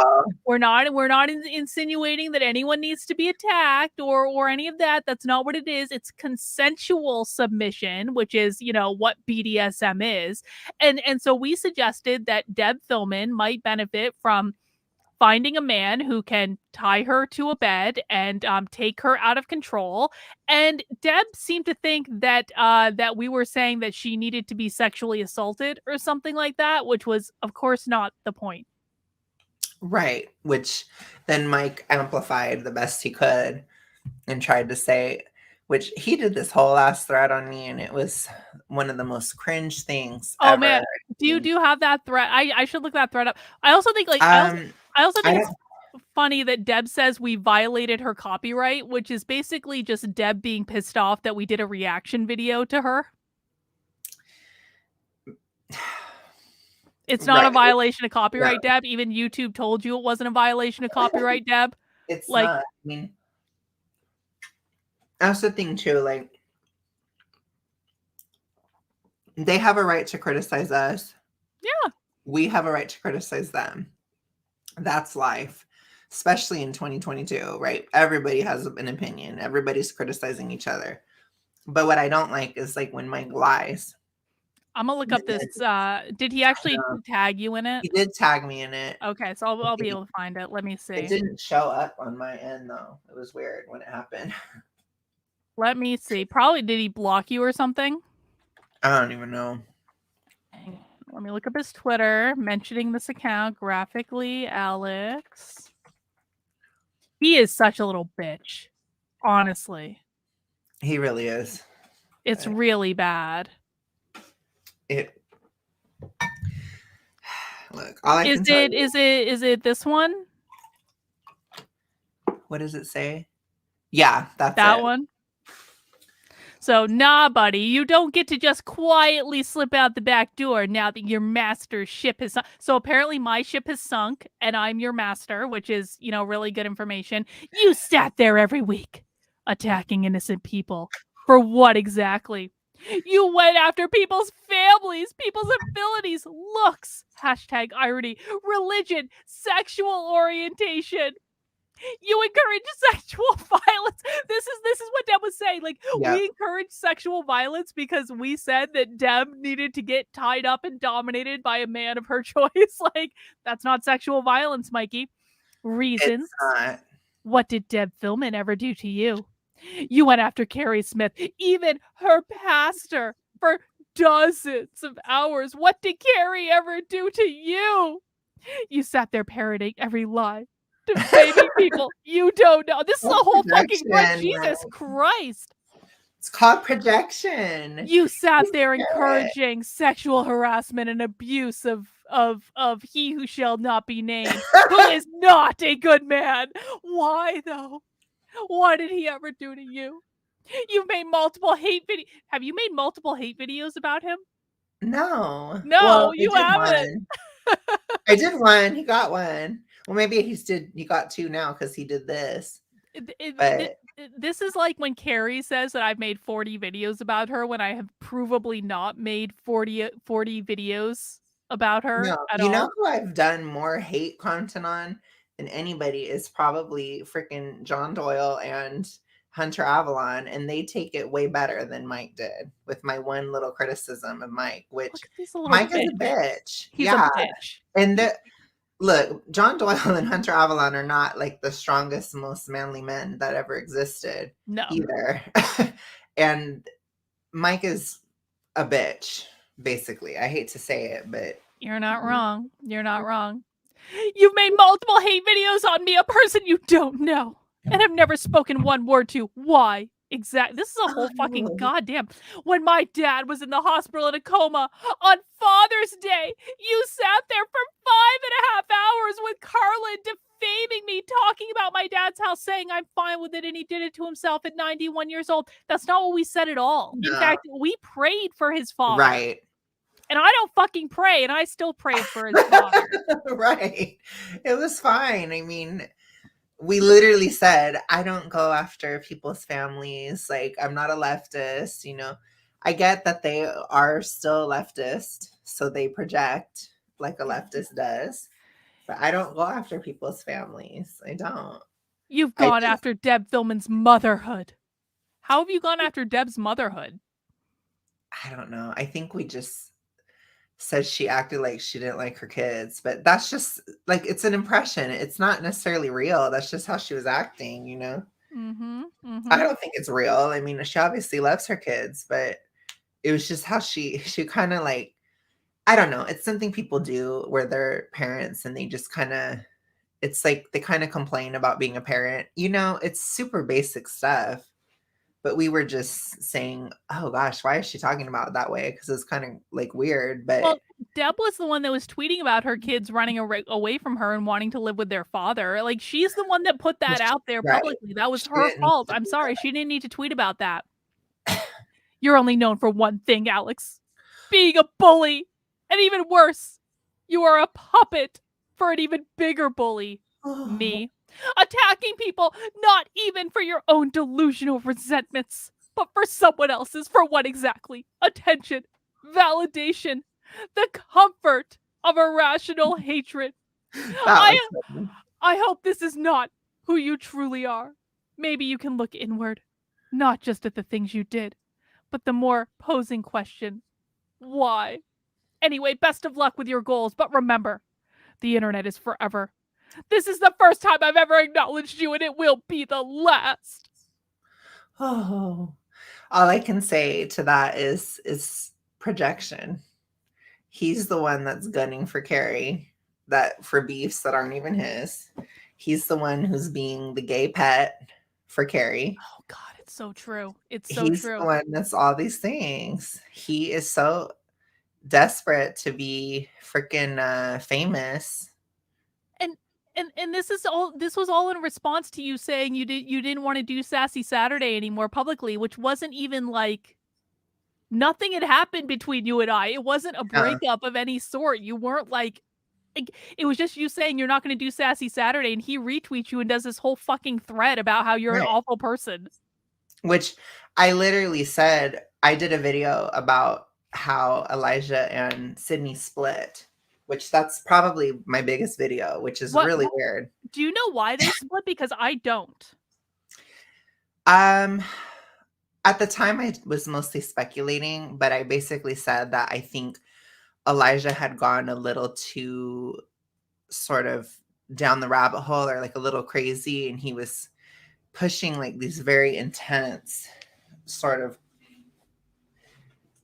I don't know how else to say it, but he was being very evangelical, Christian-y, very much like everything is a sin type of vibe. And Sydney is an atheist. And so I think it was kind of like a bit much for her after a while.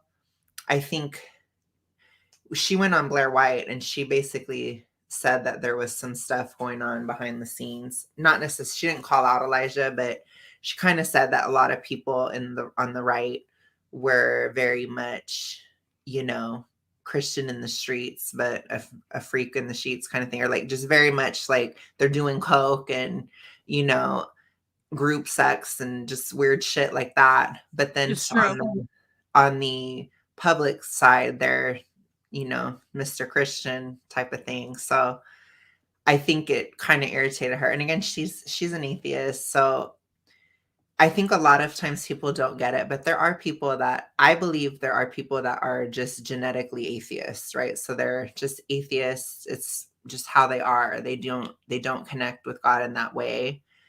And I believe God creates us the way we are. So like people have a purpose for how they are. And I think she's one of those people. And how can you tell? Because she's not crazy.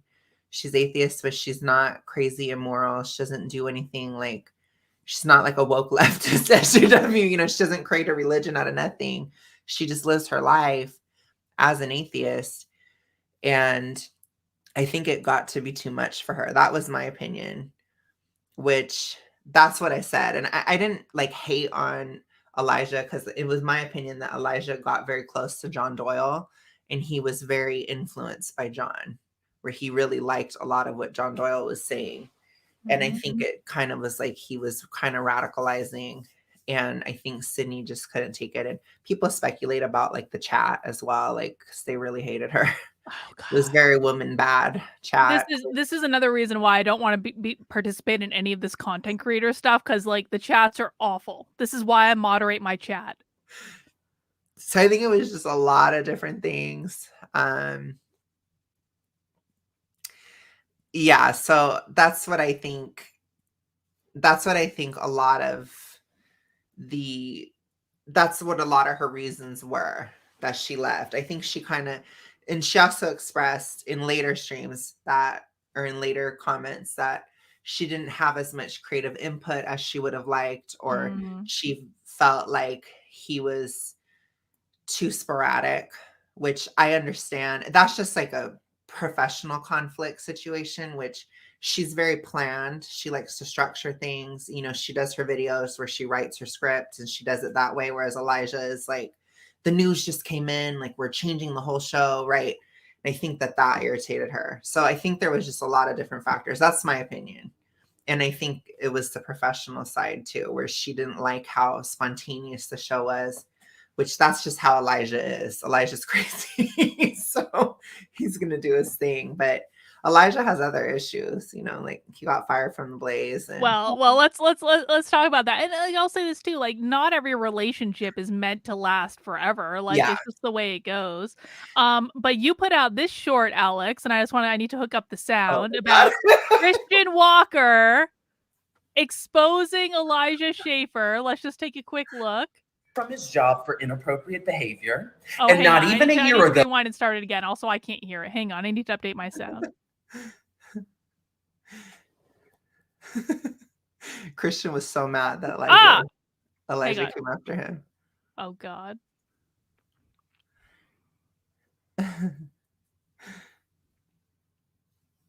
Elijah wants to act like he's some moral, high and mighty, better than everyone man. He was fired from his job for inappropriate behavior. And not even a year ago at a conservative conference, he did my friend 4 times in one night, unprotected, while he was married. Go get your family life and your morality together, adulterer. You go study what morality actually is, because it ain't cheating on your wife. I met your wife. She was really kind, and it's gross to what you do to her behind her back when you go to conservative conferences without her. Don't you ever speak on my family and my family business before you get your family life together.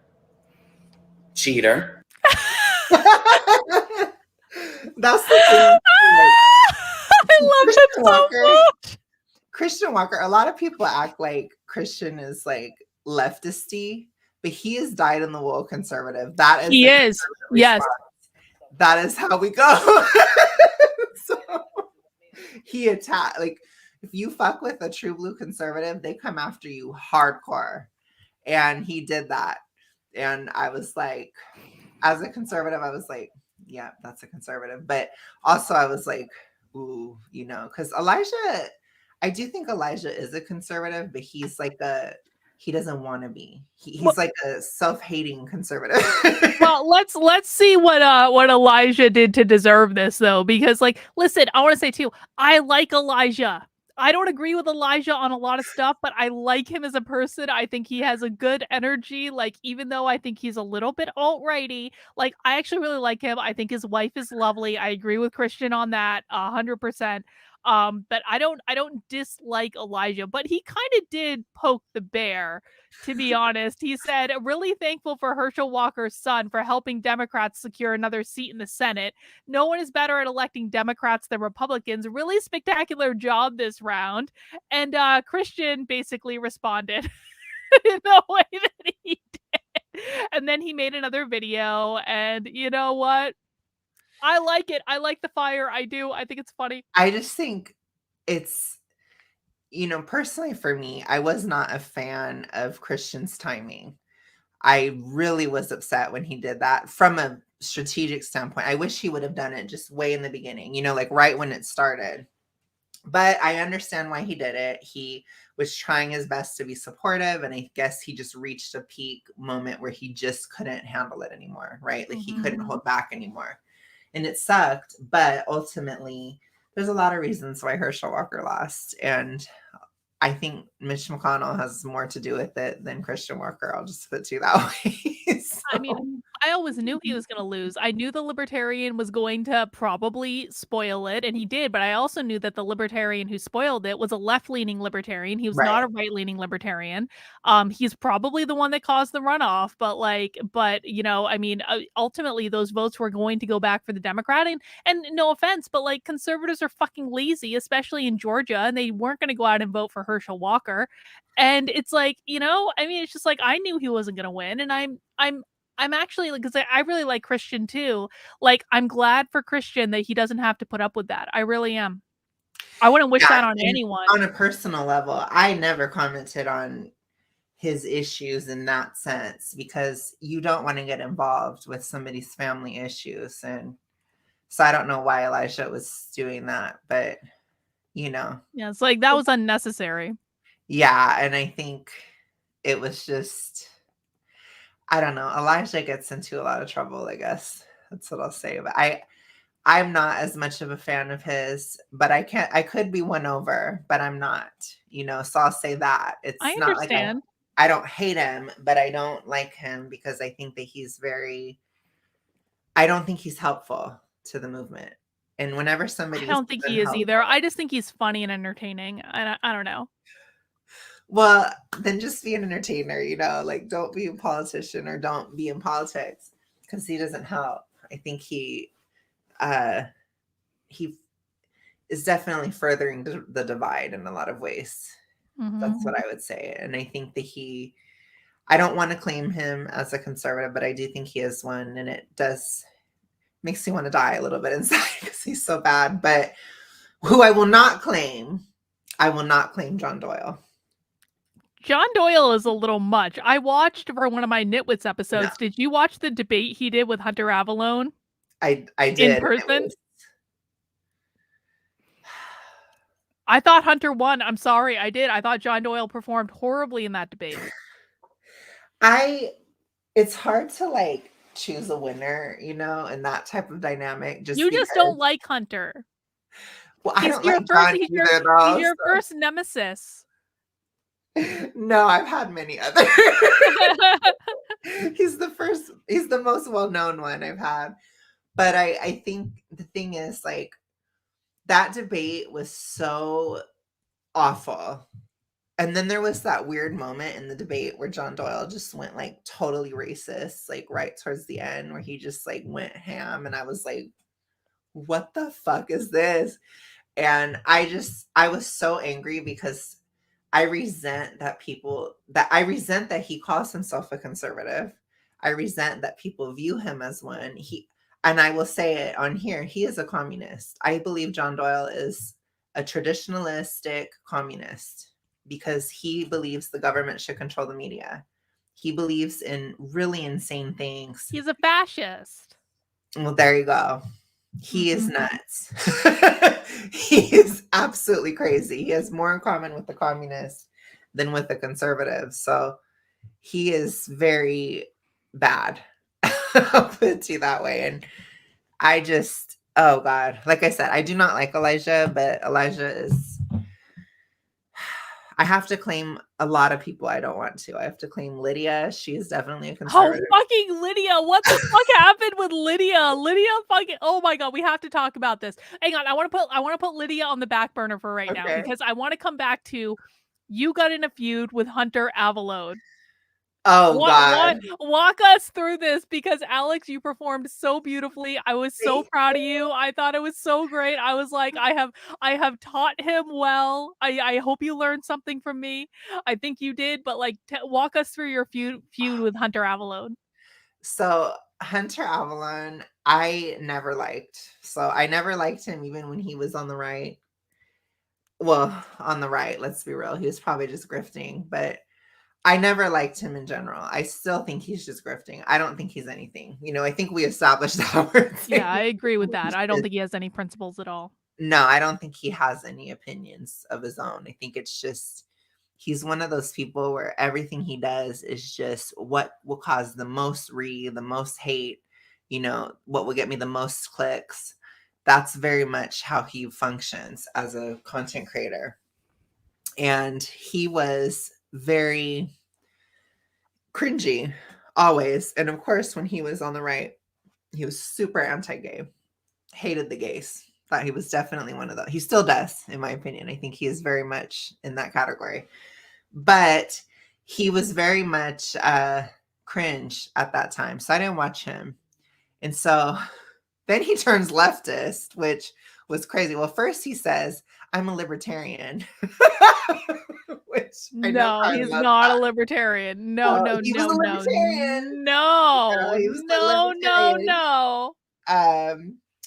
For in 2020, he's like, I'm a libertarian. He went on Timcast and he's like, I'm a libertarian and da da da da da. Lies. And then I asked him on his, and then he goes full blown woke leftist. You know, the libertarian to woke leftist pipeline, I guess, is real. But he went ham, and he just turned total SJW. I guess he had one conversation with Bosch, and that was about it for him. And obviously, his wife had a lot to do with it. She probably. Yeah. I think Hunter's wife is lovely. I'll say that. I think that she's he lucked out catching her. She's a leftist, I get it, but I think she's a lovely person. Well, whatever. I mean, I'm not here to comment on like all that, but I'm just going to say she's probably a leftist. She probably pushed him to do it.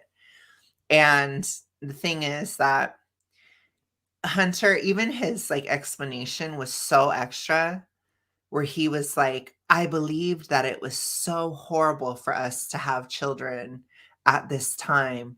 And I saw that I was wrong.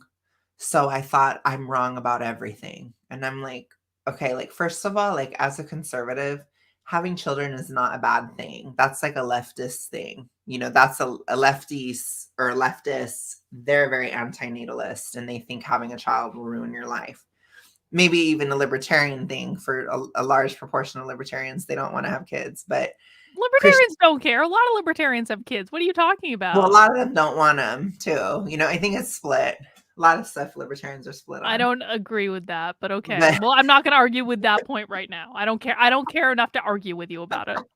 Anyways, Carlin. You need to come to Porkfest and see what libertarians really are, Alex. You make up all of this crazy stuff. I hear from you like libertarians hate gay people. Libertarians, yes. They were the first political party to support gay marriage, Alex. Well, not anymore. Yes, not they anymore. Do. What are you talking about? Because I would talk about stuff and libertarians told me gay marriage is socialism. That's not true. Those are not real libertarians, Alex. You need to talk to people actually in the Libertarian Party. No. That's not true. Anyway. Cringetarian aside, we are going to I was looking at oh gosh, what were we talking about besides Hunter being a libertarian? No, I'm just kidding. Not a libertarian. No, but so anyways, he turns full-blown leftist and it's cringe all around. And to the fakertarians, oh my god. You have to claim you're evil too. I have to claim Lydia, so you get to claim John Huska, Sam. But anyway. Not if he leaves the party. Then we don't have to claim him anymore. A lot of them left the party. Did they really? Yes. They left the party. They joined the pirate party. What the hell is that? The party of pirates. Oh god. The new woke libertarian party. Anyway. Anyways, so besides libertarians being homophobic and anti-gay and everything, no, I would say they tell, you know, the red-haired libertarian, when I said I needed gay marriage because I need it for not passport, but I need it for immigration purposes, she told me to just carry a copy of the Constitution in my pocket. So for fuck's sake. Yeah. That's not a libertarian, that's a conservative. No. A lot of libertarians don't even like the Constitution. They want to go back to the Articles of Confederation. Whatever, Carlin.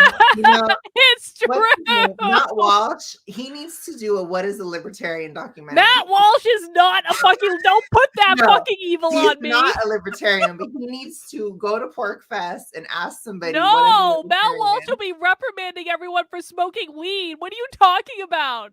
He needs to. I need to know the answer. What is a libertarian? Because I hear a different thing from every person. So you need to come to Porkfest and do the documentary yourself. No. Anyway. I do not hate libertarians. I don't. But I do have, I think, a week around it all the time. I think by the end, my conservative little heart would be about ready to have a heart attack. I'd be like so angry by the end. But that's fine. You know, like I said, I think we all need to just get over the BS and get along, basically. Even with sane lefties, you know, I think we all need to get along, but that's good luck to us for that, right? But anyways, the point is, libertarians being homophobic aside, Hunter Avalon, he was very much just awful in general. So when we did this stream, again, he was not even the focus. We were focusing on John because I see John as sort of like the Pied Piper of like young conservative men. That's right. We weren't even really talking about Hunter. We were focusing on ragging on John Doyle. Right, because a lot of what I did on this channel was criticizing the right because it needs to be done. There's a lot of stuff that needs to hit the editing room floor on the right, you know, especially in right-wing media. It is a disaster. And that's one of the things, honestly, Harlan, that I'm very thankful to you for, because it's been one of the biggest things you've done for the conservative movement, even though you're not a conservative, you know, but it's hard to see it if you're in it. You don't always see things, you know what I'm saying? Mm-hmm. So I appreciated you exposing right-wing media, because that's really important for us to understand that it all sucks really bad. Thank you, Alex. So I came on here and I was attacking it too. So John Doyle was the focus, not Hunter. Hunter was just the cringe aspect of it. But Hunter saw that you were making a stream about him and he flipped out and got triggered and everything. And Carlin kind of finagled it and got me into a debate with Hunter on his channel. And it was something else. It was crazy. It was. And we have a whole clip about it. Do you want to watch some of your performance? I did. Well, I watched our stream that we did together about it again, and it was so funny. I loved it. Like Hunter like flipped out. Like you were what I loved about it, Alex, is like you were so calm. Hunter was trying to provoke you the entire time and you just sat there and you didn't play into any of it and you were so calm. And then at the end, Hunter was like, "How does it feel to have me make you my bitch?" And you were like, "What the fuck are you talking about?" I was like, it doesn't feel like anything because it didn't happen. That's what I said. He was so upset about it though. It was like after he started looking at my Twitter afterwards, I was like live tweeting it because I was so amused by it. And it was just like he was so upset. The thing about it was he rescheduled on me at least 20 times. You know, like I feel like it was almost 10 times. And I think he was trying to, I don't even know what he was trying to do, but he's very weaselly. You know, very, very weasel energy from him. And he kept changing the time and the date. And he'd like argue with me and get mad if I said, I can't do it at that time. Like we said, we'd do it this day. And he's like, well, I want to smoke weed all day. Okay, well, I guess that's really, you know, his priority, I guess. Which doesn't surprise me because of his mood. He would be more relaxed if he did that. I don't even believe he's doing that. He needs to change whatever strain he's smoking because he's like not relaxed at all. He is paranoid, which that is definitely a side effect of weed. But he is crazy. And I was like, oh my gosh. Anyways, he was just like so obsessed with weed that he's like, I need to not stream with you that day. So I'm like, okay, fine, let's just do it. Because I got to the point where I was starting to get pissed. And he's like, can we just do it tonight? Can we just do it tonight? And I'm like, I'll just do it tonight. Like, fuck it. That's how I felt. So by the time I started it, I hadn't eaten all day, really. Like I was just got off of work. I was literally rushing home from work to get on this stream. And we get going. And I basically utilized all of my call center experience of dealing with Karen customers. And I was able to use it with him. Because what I wanted to do, which I think I did very well, is I literally got him to admit that he was a woke leftist. Because I was sick of him saying, oh, I'm center left, oh, blah, blah, blah. Because most of his audience was center right. And so I was able to expose him for that. And he got attacked a lot after that. I did a lot of damage to him, honestly. So I actually went in with quite the agenda. I essentially did a right-wing psyop that worked beautifully. And he lost a lot of subscribers after I went on there. I love it. I thought it was hilarious. I thought you did a great job. It was so fun. And I did it for, like I said, after on your stream, I did it for anybody who isn't a leftist that like wanted to say all that to a leftist. I did it for you. And people were, the horde, of course, was upset. They're like, you did horrible. You're so awful. Like, your arguments were terrible. And blah, you didn't blah, make blah. any arguments. You just sat there and was like, I disagree. I mean, I did make arguments. It's just not what people wanted to hear, I guess, you know, like I did. They were kind of sprinkled throughout, but I didn't lead with it and like hit him in the head with it. Because if I were to do that, he would have just gotten me off the stream. But I wanted him to talk. That was my agenda. I wanted to see his mindset.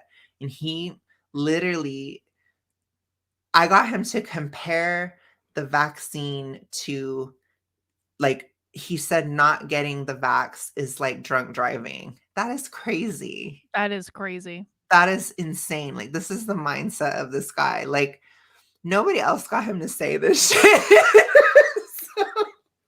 Like, this is why I don't do this debate bro shit. It's like the craziest arguments come out of these people's mouth, and you're like, how do you even? This is and then you go like, this is not real. This is people playing on the internet. It's not real life. Right. When I basically told him, I'm like, look, you can just say, I said, ask me questions. You want to know why I'm a gay conservative? Ask me. And he would just be so triggered, just even by the concept. He was like, how do you even live in Alabama? It's like, oh I should have done. It's like, I live here. I'm alive. Like, and I got so much hate. And of course, like the huge proportion of hate was from gay leftists, which lefties are cringe enough. But when you add the gay label to it as well, it is just, gay men in general are very controlling of other gay men, which is typical of any group, really. They're very controlling over their own. Except if they're libertarians, Alex. No, if they're libertarian, they just say, point of personal privilege. They do. You're not a real libertarian. That's what they say. That's true. Point of personal privilege. You're not a real libertarian. That's very you're an authoritarian. Taxation is theft. Yeah, pretty much. But anyways, which, no shade. I mean, everybody does it, right? So it's no like issue. It's just I'm like, they're like, you're not a libertarian. I'm like, I'm not one. I told you I wasn't. Like, I never will be. But I did take this cringe test that Sam gave me, and it said I was, and I was like, no, I'm not. It's like, lie. Okay. You're going to accept it at some point, Alex. No. It's gonna be fine. It's gonna be fine. All right, what else do we have to talk about? Let me look at Lydia. Let's go back. Let's talk about Lydia and Adam and Tim and that whole thing, because like I feel like I accidentally stepped in something that I didn't even realize I was stepping in when I did it. When you called it, I believe you called it the Unholy Trinity or something. Unholy Trinity. Too good. Top tier. It's so bad. Oh gosh, as Taylor would say, it's so bad, but you did it so well. It was good. Loved it.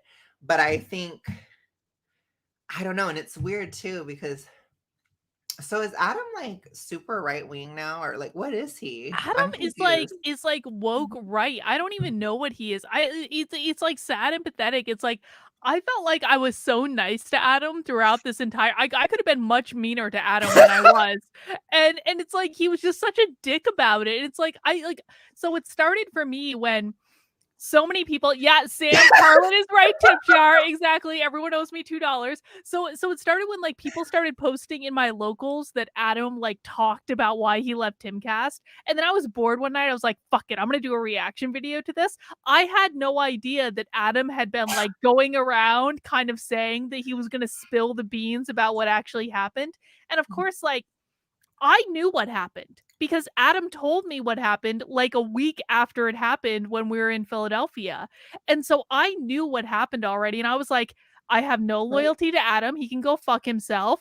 I absolutely have no loyalty to Tim Pool. And I have no loyalty to Lydia either, because she's been lying about me on the internet for 2 fucking years. So why not just spill the beans? Like who really cares? And so I did a reaction to Adam's clip where he was kind of talking about it. And I basically said, no, like, Tim slept with Lydia and Adam gave him an ultimatum, and that was what happened. And I made that video. And, you know, when I did, someone in the chat pointed me and said Adam was talking about this on one of his other streams. And then Adam apparently was already planning on spilling the beans anyway. So I preempted him. And I felt like I felt just a tiny bit bad about doing it up until the point where Adam said he was going to make a video about it anyway. So I was like, fuck it. Like, who really cares? It's been 2 goddamn years. And I think that, you know, I think it's sad that Adam, like, I think it's good that Adam talked. I think it's good that he finally got it off his chest. I thought all that was productive. I think it's sad that he's still, like, feeling like he's a victim in this situation, though. It's just like, the whole thing is sad. Lydia acting like she's a victim. I'm like, no, dude. No. You are the one jumping into someone's bed where it didn't belong. And maybe that didn't need to be splashed all over the internet. Okay, I get it. God knows people have splashed information about my personal life that isn't even true all over the internet. And it's like, so I understand it's not a fun thing to go through, but at the same time, I've never acted like I was holier than thou. Right. I've never been like, I am a conservative and I am morally pure. I have blatantly said that I don't believe in, like, morality. And so, like, so wild to me, by the way. But okay. I mean, I don't believe in it. It's like, you know, do whatever is right for you. You are the god of your own experience. You do say that though, so I get it. You know what I mean? Like, you're not sitting there. I'm not saying, I'm like, I am a virgin who has never done anything wrong in my life, and I have certainly never done this or that. But Lydia has. And so it's like, it's one of those circumstances where it's like, you know, don't go around acting like you have the moral high ground when you're fucking your boss. She did us dirty. She did the conservatives dirty. I'm mad at her. Why? I'm mad at her. Tell me about it. Because when you do something like that, it's not even that you did it. Like, I don't think what a lot of conservatives don't get is it's not the fact that she slept with Tim. It's the holier than thou and all this crap beforehand. That's exactly right. And no one cares that she fucked him. No, not really. I mean, not really. But it's the holier than thou thing, which, I mean, maybe other conservatives care that she fucked him. I don't know. I get it. I think some people do judge, which is fun. I mean, whatever. People are going to judge what they want. But to me, it's like, she basically, it's just another hit to the conservative movement. You know, it's another thing that people are going to point out. It's the same thing with, there's just countless examples of this, which they just need to stop being so judgmental over everything. I think, you know, I really wish the conservative movement would understand that there's a just shut the fuck up clause. You know, there are things you don't have to comment on everything. You don't. No. You could say, well, I believe this and I try my best not to be this way and blah, blah, blah, but everybody messes up, but this is probably more so what's right. If you had that mindset, then even if you did mess up, like if Lydia was like, I try my best, but I still stumble or something, right? Then if this happened, people wouldn't be like, oh my gosh, fucking conservatives are a bunch of hypocritical, blah, blah, blah. But because she did this, that's exactly what they're saying. And it's harm. It harms. And the thing is, like, the conservative movement, it's very connected to the anti-left movement, you know? So it's another thing that's empowering the left. And it sucks. I'm mad at her. I'm very mad at her. It's gross. And by the way, she is cringe. And you know what? She literally tweeted that seed oils are fine. And girl, she's a joke. She has everything wrong with conservatives. I'm just saying. It's like annoying. It's like, you know, and I used to be somewhat intrigued by Lydia, like way back in the day when she first started working for Tim, and like I was just like, I was so new to this whole game and I didn't know like what was going on or anything like that. But it's just like, I cannot stand anyone who has a holier than thou attitude. And you know where Lydia really lost me? Did you follow? So this is when I was permanently banned on Twitter, but of course I still had my actively Unwoke account, so I wasn't really banned, but like my personal account was permanently banned. Did you follow the LPNH Happy Holidays thing at all? Was that the thing with Meghan McCain? Meghan McCain. Okay. Yeah. Oh, yeah. Alex, this was so, I have never been so disappointed to miss anything with my personal Twitter in my life, because for those who don't know, basically the Libertarian Party of New Hampshire tweeted a picture of Meghan McCain crying over John McCain's coffin on the anniversary of John McCain's death and said happy holidays, and it fucking broke Twitter. And it was so great. And I have a video about it I want to watch, but it was so great. The was so spectacular. Oh my God. It was Meghan McCain retweeted that 6 times. She kept coming back and retweeting it again and retweeting it again, and it was so fucking glorious. But like, let me play this video, and Lydia makes an appearance in this video. This was like my favorite reaction video ever. Okay. Yeah. It's a lot of fuck niggas in the club tonight. Fuck them. But it's gonna be alright. Yeah. Cause me and my clique, we don't give a fuck. We don't give a fuck. Trick Daddy. If you know that you can get it, let me know. I'm about to fuck my nigga up. Let's go. If you know that you can get it, let me know. I'm about to fuck my nigga up. If you want some, come get some. Cause where I'm from, with your big gun. And everybody knows somebody that knows somebody that knows something about it. But I won't answer now. Who, what, where, why? See, a lot of dudes like to act the fool now. Get on live, but that ain't my style. So who he gon' get? And what he gon' do?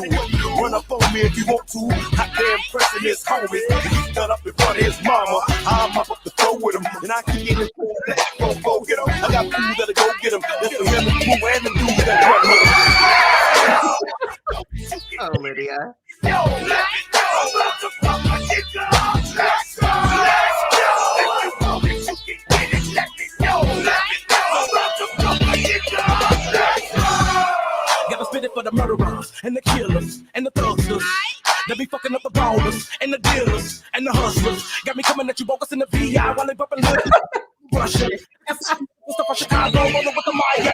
They're crush you. We already be looking for drama if a nigga on the day of the funeral. I don't see what message that provides. I don't see how. I have no idea what was supposed to be done with that. And I certainly don't think that a Libertarian Party, local, state, or national affiliate should be putting that kind of thing out there. And like AK go fuck. The AK go chop. The AK go chop. That video was like, oh my God. I feel, but like, like Lydia declared that single tweet made Lydia want to be more authoritarian, and that she would do everything in her power to fight the libertarians, and the libertarians basically were like, okay, Lydia, you can scream on Twitter and that's all you're gonna do. Oh my gosh. Like, I was not big into it, obviously, but at the same time, it's like, I don't know. To me, it's just, I don't know. I guess I just didn't care all around. I didn't think it was funny, but I didn't think it was like the worst thing that ever happened in the history of the world. Does that make sense? It unleashed hellfire on the LPNH though. Like, there were death threats, there were people calling, there were like, I mean, like, I cannot even tell you. It was really, really bad, but it was also hilarious. I mean, and what was funny, because I was permanently banned on my personal account. I had no idea any of this was going on. Until like the signal group for the LPNH started going off. I was like, oh shit. And I was like so upset that I was banned because I wanted to comment so badly. What would you have said? Would you want to say? I would have been like retweeting everything, like, fuck you guys. And then people were like, Carlin endorses the happy holiday tweets. And I was like, goddamn right, I fucking endorse the happy holiday tweet. I thought it was great. Oh gosh. Like I said, I'm like, either way. I mean, I just am like, either way, I guess. I'm not like, I don't think it's, you know, I don't like John McCain at all. So to me, it's like, I don't really like Meghan McCain either, but I also think like, I don't think it's that funny. I guess I'll put it to you that way. Well, the thing that was funny is like, so the guy who tweeted it is Reed Coverdale, and he literally tweeted the same thing every single year from his personal account. Weird. Yeah, and it was like, and then he got banned on Twitter. Like, I think one of his accounts is back on Twitter now, but like his personal account got banned, and he was one of the people at the time, and I don't know if he still is, but like he was tweeting from the LPNH account, and so like people who were actually libertarians who were following people like Reed knew exactly who did it. They knew like it was a thing he did every single year, but you do it from the LPNH account, it's like it takes it to a new level, I guess. But I thought it was fantastic. But I also thought like it really showed Lydia's true colors, because it's like that's gonna make you more authoritarian, Lydia. A tweet that you don't like, really, really, like so much What for else free did speech, she man. say about it again? So she said, I'm more authoritarian. And then what else did she say? She was like, I will do everything in my power to fight against this. It's like, it's a fucking tweet. Relax. Okay. I mean, I get that I'm going to be more authoritarian thing. I've said it to libertarians too, because it's just something because it really triggers libertarians when you say that. But I think, I don't know. I feel like it's just not funny when she does it. Maybe that's just me being petty and bitchy, but. What do you think about Lydia having an OnlyFans? God, it's awful. It's so cringe. She's like, it's not sexual though. And I'm just like, girl, then like why do you have one? Then you're not edgy like that, girl. Like you're not funny. You know, if you want to be stuffy, Miss Little Poofa, you know, drinking all the canola oil, Lydia, you can. Go ahead and be boring and trust the science from 2005 all you want. But then you're not edgy. That's the thing too. Like I like being edgy. So I'm not going to come and attack that tweet necessarily. I'm not going to retweet it, but I'm not going to attack it because I like being edgy myself. And even from a brand perspective, you know, if she wants to be the police of the internet type of person, it's like, why the fuck do you have an OnlyFans then? That's not appropriate, Lydia. If you want to be misappropriate, then be appropriate. Go be Ali Beth Stuffy 2.0. Oh, God. But she doesn't want to be that. She wants to have it both ways. And that's, you know, she's cringe. I don't know. I just think she's cringy because it's the whole thing too. Like, why are you sleeping with Tim if you're misappropriate? Like, you cannot have it both ways. It is so awful. I can't stand it. So I think, I don't know. It's like, so when she's like, I'm going to be more authoritarian, it's like, okay, girl, but like, what are you even going to be then? What is your authority saying? To join OnlyFans and go fuck Tim? It's like, I just can't with her. I don't think she's serious. That's, I think, what gets to me. Yeah. I don't think she's hinged into reality, because it's like she's spent so much time around Tim and this whole beanie compound that it's like she really thinks we're going to break out into civil war at any moment, and she's like prepping for the apocalypse, and it's like, that's not true, Lydia. I'm sorry, it's just not like it. Like, and the reason we're not going to break into civil war, and I'm sorry to say this, like conservatives are fucking lazy, and they're not going to war with anyone. Like conservatives won't go to a rally. You think they're going to go out and fight a war? Like, no, they're not going to. I'm sorry. I just think, I don't know. I don't like it when I just don't like it. Like, I can understand, like, Lauren Chen, she was somebody on there that was like, this is disgusting. I get it, though. She's appropriate, right? She's a very appropriate person. Lauren Chen's going to be a libertarian before long. She already kind of is. She's like doing this thing with audit. Lauren Chen is very libertarian. Well, I don't know. Going to be a libertarian. She is. Why? She likes LPNH stuff like all the time. All the time. I need to talk to her then. I'm just kidding. She does. She's gonna be. I promise you. Like some of the most like base tweets, Lauren Chen is like covert. Like. I do like Lauren. Mm-hmm.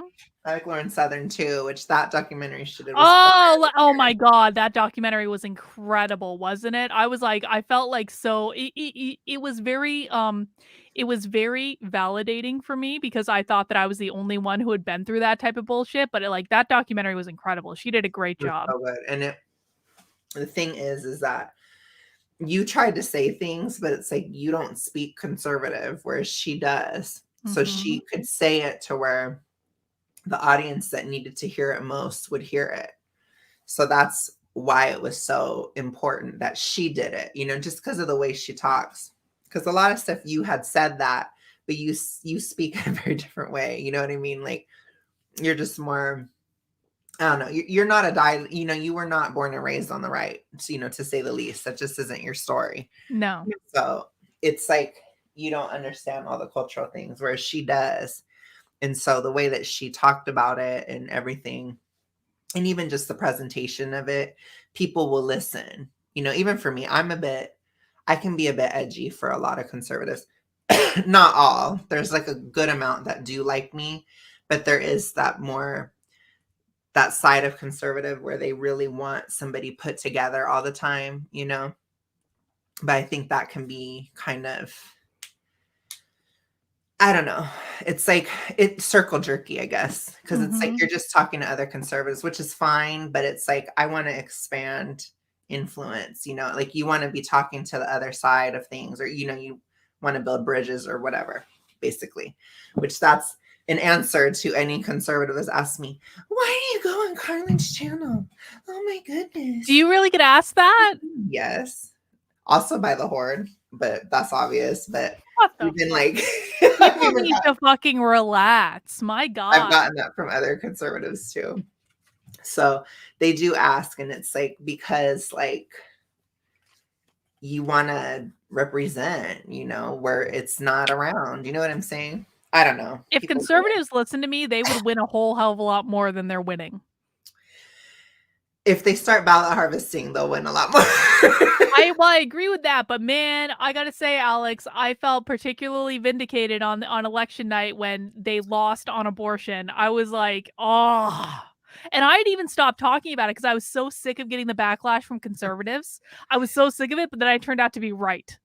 Well, it was weird because they didn't technically lose, but they didn't win as much. They did lose.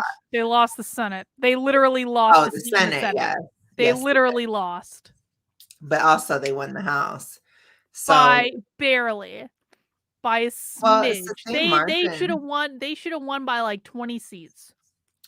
Well, they couldn't because of redistricting. But no. They lost because of abortion. Well, they won the popular vote. So. Doesn't matter. It's not how elections work. No, I'm saying though, like the abortion thing wasn't. It mattered, but it's complex. That's what we'll say. So I disagree, but I'm not going to argue this point because I don't feel like it.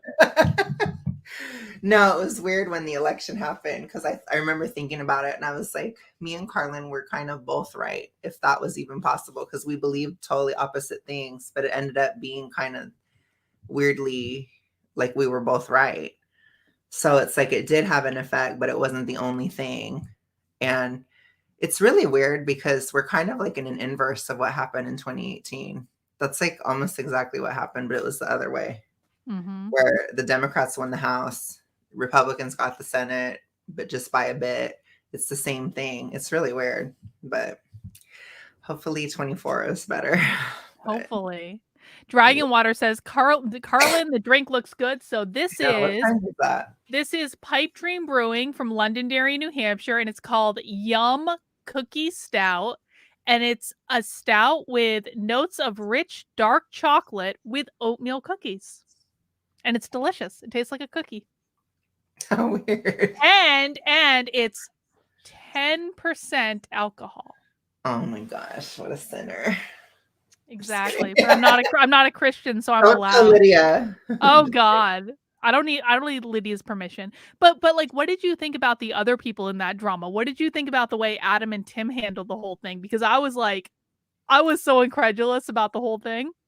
Oh God. Okay, so Tim was super triggered. Oh, he was so very fucking triggered. Very triggered. His stream was complete. It was not calculated at all. He made his stream completely out of triggerment. Like, he was just so triggered. I think he was shocked that Adam did it. I really think he was. I'd say good for Adam, but like getting Tim like that, oh my God. He must. I wonder how many subs Tim lost to do that stream, to be honest. I don't know. I think for me, it's going to be controversial, but not really. But I definitely am more Team Tim than Team Adam. So, oh my gosh, me and Carlin, we disagree.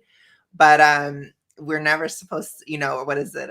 I'm Carlin's mind slave, remember? So you're my flying monkey. Yes. My gay sidekick. I'm her gay pet but I don't agree with her here. But it's not like, the thing about it is I still blamed him. So I still think it's his fault. And I think that he just failed as a leader. But I don't like what Adam did. And I don't like I don't understand why he did it. And I think Adam is kind of like, he sits there and he just kind of sat on this information. He acts like he was so morally affected by what Lydia was doing with Tim, but he lived there forever. He kept living there. It's like, if you were really that bothered by it, you would have left a lot sooner. So it's like, I don't know. I think he was really bothered by it, but I think he also wanted to maintain the friendship with Tim. There's this weird thing with the people around Tim where they really dislike some of the things that he does, but they really like him. And fair enough. Like, it's their life. They can like who they want. But I really think that Adam wanted to maintain the friendship with Tim. Right. So I think, I don't know. And to me, I guess I don't get it just because I'm not really that way. Like, if I was friends with Tim or if I knew Tim, I wouldn't act like that. I don't do that. I've done that before in my life, but it's weird, like you said, because a lot of these people that were working with Tim, they're older. To me, that's very high school or very college-y to be like, I love you as a friend. I don't like what you do, but I'll just put up with it. Like, it's odd. And that's a conservative thing, though. Like, us normies, we don't play that game. To me, it's like a young thing. I think it's more of a youngin type of vibe. But I mean, because Tim is not, I don't know what Tim is politically, but I don't think he's a conservative. He doesn't say he is. I don't think he is, but he's very, I don't know. It's weird. Point is, I do like Tim. I guess maybe it's just because I liked him more than Adam. That might be why. So maybe I'm just totally biased. And that's, I guess it is what it is. But I think that they both did wrong, basically. Or I think it just didn't work for a lot of reasons. I did make a video about it on my channel where I kind of dove into like all the reasons why I think that. But I think it's just essentially Adam is impossible to please. Tim is immoral. Tim did... It isn't good to mix business and pleasure. And there are consequences, One person as Tim discovered, there are consequences. Yeah. I mean, one person would say it's karma. Another person would say there's just consequences, or it affects how people see you, or it affects the work environment, like, even if people don't particularly care, it does affect the environment. Like, if Lydia sucked at her job, it's not going to help if Tim's fucking her, because he's going to be biased and want to keep her when she's not doing the best, and then that will irritate Adam, who is a coworker. So it's just bad all around. And Adam also will be more impossible to please because his morality, he feels that because he was so hardcore on the cheater thing, right? He's like, he felt like the price of working there was so much higher than it was, because Adam wasn't doing all that much, in my opinion. But him just being around the Lydia situation, he felt like he was really doing a lot just by dealing with it, which is weird. So it was just negative. I do blame Tim, though. I mean, I think we also can blame Lydia, too, because she kind of she sought it out. And Lydia was instigating all of that. Yeah. And like, I heard Well, I heard other stuff too that I didn't really talk about on any of the streams, but maybe I'll spill the tea here because we have 69 viewers right now exactly, so it feels like it's a sign from the universe. Like, Lydia was throwing herself at other people in that house. It wasn't just him. There were other people involved. Well, and that's just weird. So I don't know. And again, I don't understand the whole, like, let me act like I'm the moral arbiter of society and I'm so this and that and whatever. But then you're going to act like that. So, because I did hear a little bit of tea where she was kind of going after Luke too, which. Luke wasn't the only one. That's one of the people. There were others as well. Gosh. Wow. I mean, like, listen, and again, like, I'm not one to judge. Like, I don't really care who you sleep with. I don't claim to be the arbiter of morality, though. I'm like, do whatever you want to do, man. It is none of my fucking business. But if you're going to go on Twitter saying, I'm the perfect conservative traditional wife and we are having the perfect marriage and everyone needs to bend to my moral standards, it's like, then don't throw yourself at people, dude. Like, come on. Yeah, it's just bizarre. And it's cringe.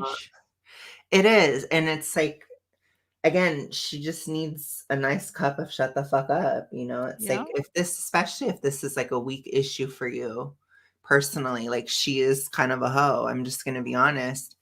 Why is she going to sit there and preach about how freaking. Is that why Luke calls her Linda? I didn't know he did that. Oh, God.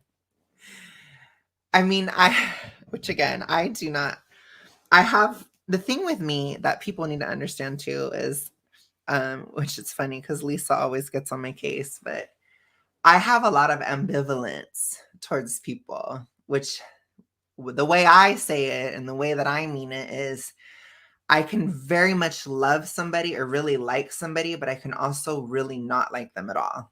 And so like the best example is Taylor Swift. I love her to death. I put on that Miss Americana thing. It is scarring, right? There are so many things I do not like about her, but I also love her. I can't stop listening to her music. I can't stop. So I have a lot of ambivalence, and I feel that way towards people like Tim. I feel that way towards like Luke, even though Luke, I really don't like him that much. To me, he is cringeitarian. He drives me insane. But I don't disagree. Like I have a bone to pick with Luke because like Luke let me down when Don Bulldog faked that he was attacked by a libertarian when he was not attacked. In fact, Don Bulldog was the aggressor, and I sent Luke that information, and he never said shit. So fuck him. That's how I feel. Like honestly, it was really disappointing. Well, I'm glad I can say Luke is a cringeitarian on this channel. No, I don't care. I've never been the biggest fan of him. But yeah, I mean, it's just, it's really, yeah, I think people get confused by me because there are people I like a lot that I do criticize a lot at the same time. So it's called ambivalence. But I don't know, that's my issue, I guess. But yeah, Tim is one of those people. I really like him. And then I also like, oh gosh, he went on this rant when, what's his name? Blake Masters went on the show, and Tim just went on this rant. And I'm like, oh my God, I was like, Tim is so wrong. I was like, stop talking. Like, I don't want to hear him say this because it's like, oh, Tim is not with it. So it's like, I have to turn it off, you know? I understand why people have issues with Tim. That's what I'm going to say. So I'll just put it to you that way. But I don't know. I don't know if I could work with him. He needs to get an executive coach is what he needs to do. Yeah. There's problems. He does. And you know what, that's common. He's still so young and he built this himself and he hasn't really like led a company like this before. So I get it. But Tim needs an executive coach really, really, really badly. He needs to chill too. I think he's a little too extra. But I don't know. I just feel bad that he's like that he gets attacked all the time, you know, like with the swatting and like people went to his house. Oh yeah, that's absolute bullshit. That's bullshit. Did you know Chrissy Mayer accused me of having her swatted? Who is this? So she's like a comedian that like grifts to the conservative right. And so here's what happens. So she's like Carrie Smith's best friend. And so I did a Nitwits episode about her where I was like, let me watch Chrissy Mayer and see why people like her, because I have no concept of why people like this woman. And so I did Nitwits about her. And then so I was in the middle of like a 3-hour stream where I was just watching her content to try to figure out like why people actually like her. In the middle of that stream, she was swatted. In the fucking middle of it. And so I even said on the stream, I was like, oh, great. Here's what's going to happen. Before I'm even done this stream, there's going to be some sort of tweet that I got Chrissy Mayer swatted. And sure enough, Chrissy Mayer tweeted twice. He was like, I apparently had a narcissistic psychopath streaming about me tonight, and I was swatted. Is that a coincidence? And I was like, bitch, I was literally live on the internet. And I have no fucking idea where you live.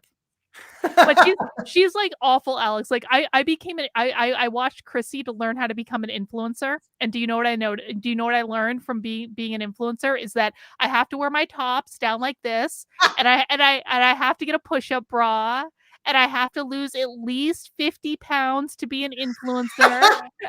And like her content is so fucking cringe. It's like she has content with like porn stars on it.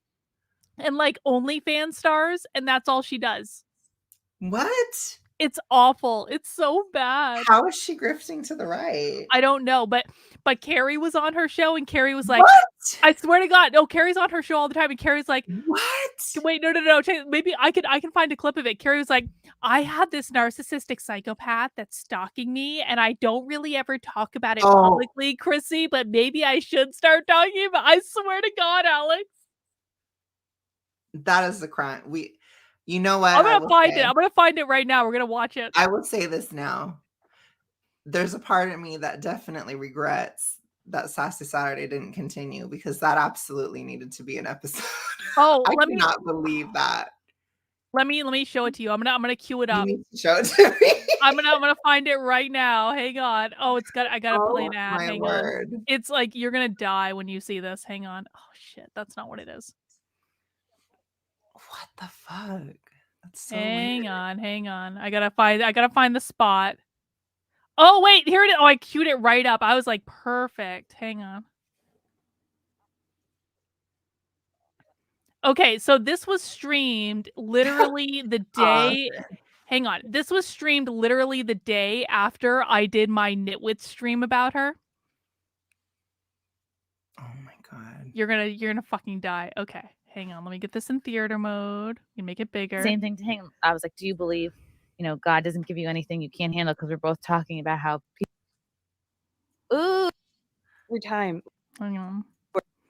There's about to be a super chat that's going to come up. He's in the trunk of my car. No, not that one. Not that one. There it is. Okay. I'm going to have to definitely watch your Nitwits. That's a creative insult. Yeah. Yeah. Marvin Hinton, thank you for the 5. Never seen a more passive aggressive, obviously jealous live stream than the one last night by Rhymes with Barlin, Corey Sanko.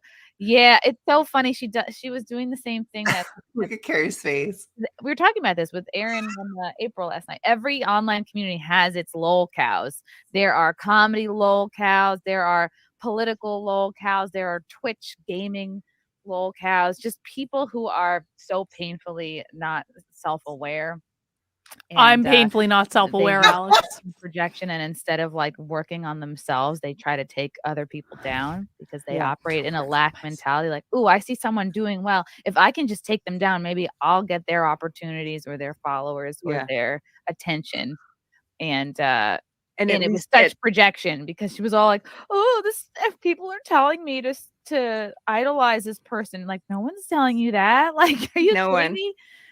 You that think girl it actually made me feel better about myself. Like, oh, this is why she's famous. I'm like, I don't think I'm famous, girl. Like, I can give you a list of clubs who won't write me back, markets I'm trying very hard to get into. Like, it's steady rejection all the time. And that's okay, because like I have chosen to pursue, I could fucking toss this away and go work at the deli tomorrow. Like, I don't like, but you choose to struggle, and it's life is hard no matter what. It's hard to pursue your dreams. It's hard not to. So I am choosing the hard of seeing where this goes. Yeah. And because you're on the path where you've got bigger and bigger bosses. You're on the path, The funny Chrissy. thing about her is, you know this. Carlin's not on the path. I've never really talked about her. She's on never videos really because talked about me. She's never she's really talked about obsessive. me. Like, she's the kind of, with me, it's like a single white female a little bit. With her former writing partner, this guy that she's stalking from the UK.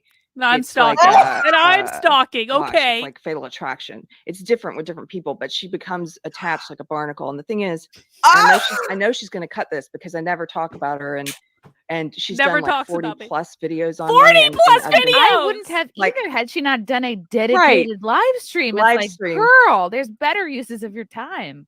Right, but the thing And is, some of I them think I'm involve gonna. I going think to a it's planet. And by the way, the reason that I did the live stream was because Chrissy talked about me from like a month prior, and I had just never gotten around to watching it. She posted a fucking video about me, and she's like, "I don't know why Carla didn't respond. Like, you fucking talked about me, bitch. Like, what the fuck did you expect to happen?" Okay.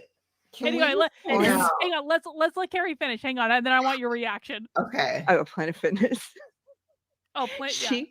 She. How can I say this? I think I'm over my policy of just straight up not saying something, but that also doesn't mean I'm going to do like some fucking response video, which is so lame. Like, that's what she wants. And that's not what I want to spend my time doing. I think that's so trashy. Like, that's her whole stream now. Is she just and you know attacks people. I was just saying, My I whole stream is just hope she attacking got people. followers from it. I hope she got the juice she wanted from talking about me for a couple hours, and you as well. I hope she gets followers from hating on you. I hope that this makes her happy and she gets all the clout that she wants from talking about both of us. Because what other reason would there be? That kind of person she is not made happy unless she's sees someone in pain. She's a sadist. Like, she has said she enjoys, she calls it psychological fuckery. She's done videos about this. She enjoys doing, like, hurting people. That's She's your biggest fan. And she is. It's true. It's no, true. I don't think Carrie's obsessed with me. happy. I don't think. But if she can put you down or put someone else down, and if she thinks that it's affected you, then her dark little heart is like, funny. Like, girl, life has put me down. There is nothing you can do or say that is gonna top like my lived existence. But her lived experience. Yeah. Anyway, Alex, reaction. Oh my lord.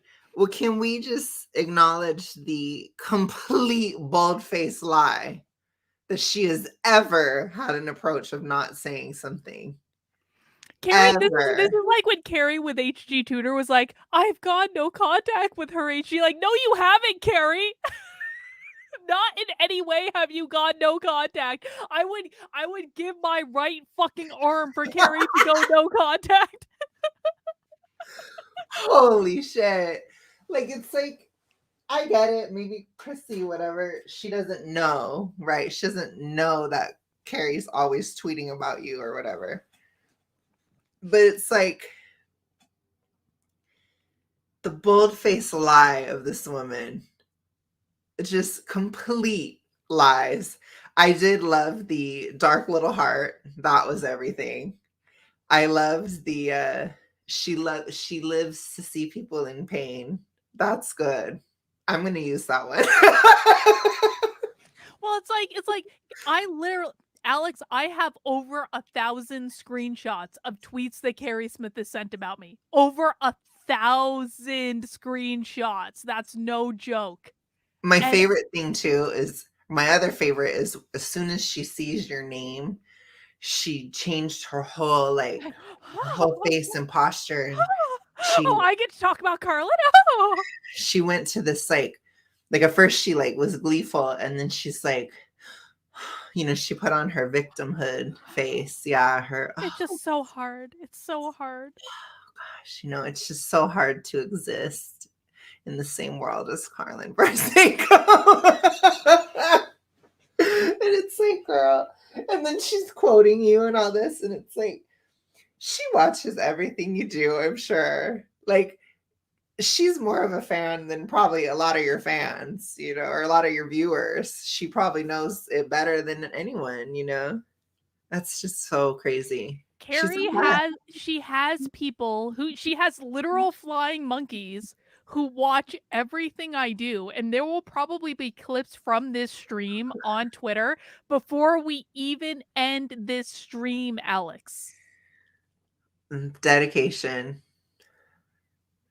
It's so bizarre. It's the most bizarre thing in the world. And it's like, you know, I mean, Carrie, I mean, this is another thing we can talk about. Carrie got herself fired from Unsafe Space due to her obsession with me, which I just have to say, like, I took absolute pleasure and glory in when she got her ass fired from Unsafe Space.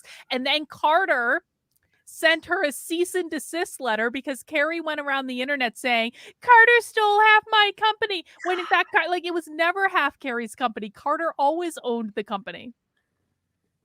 That is crazy that she even tried to play that. Like, she even tried to go that way with it. Oh yeah. I try not to say anything. Oh really? Really, Carrie? Then why do I have over 1,000 screenshots, Carrie? Over a fucking 1,000. I just don't know. I have gone no contact. So I want to ask you this. I was dying to know. Okay. What are your thoughts on Carrie and Adam's friendship? They aren't friends. Well, they acted like they were. No, they're not friends at all. They, like, one of the things about that whole horde is, like, they all act like they're friends. They aren't friends at all. None of them can stand Deb. You can tell that. It's like Carrie and Adam aren't friends.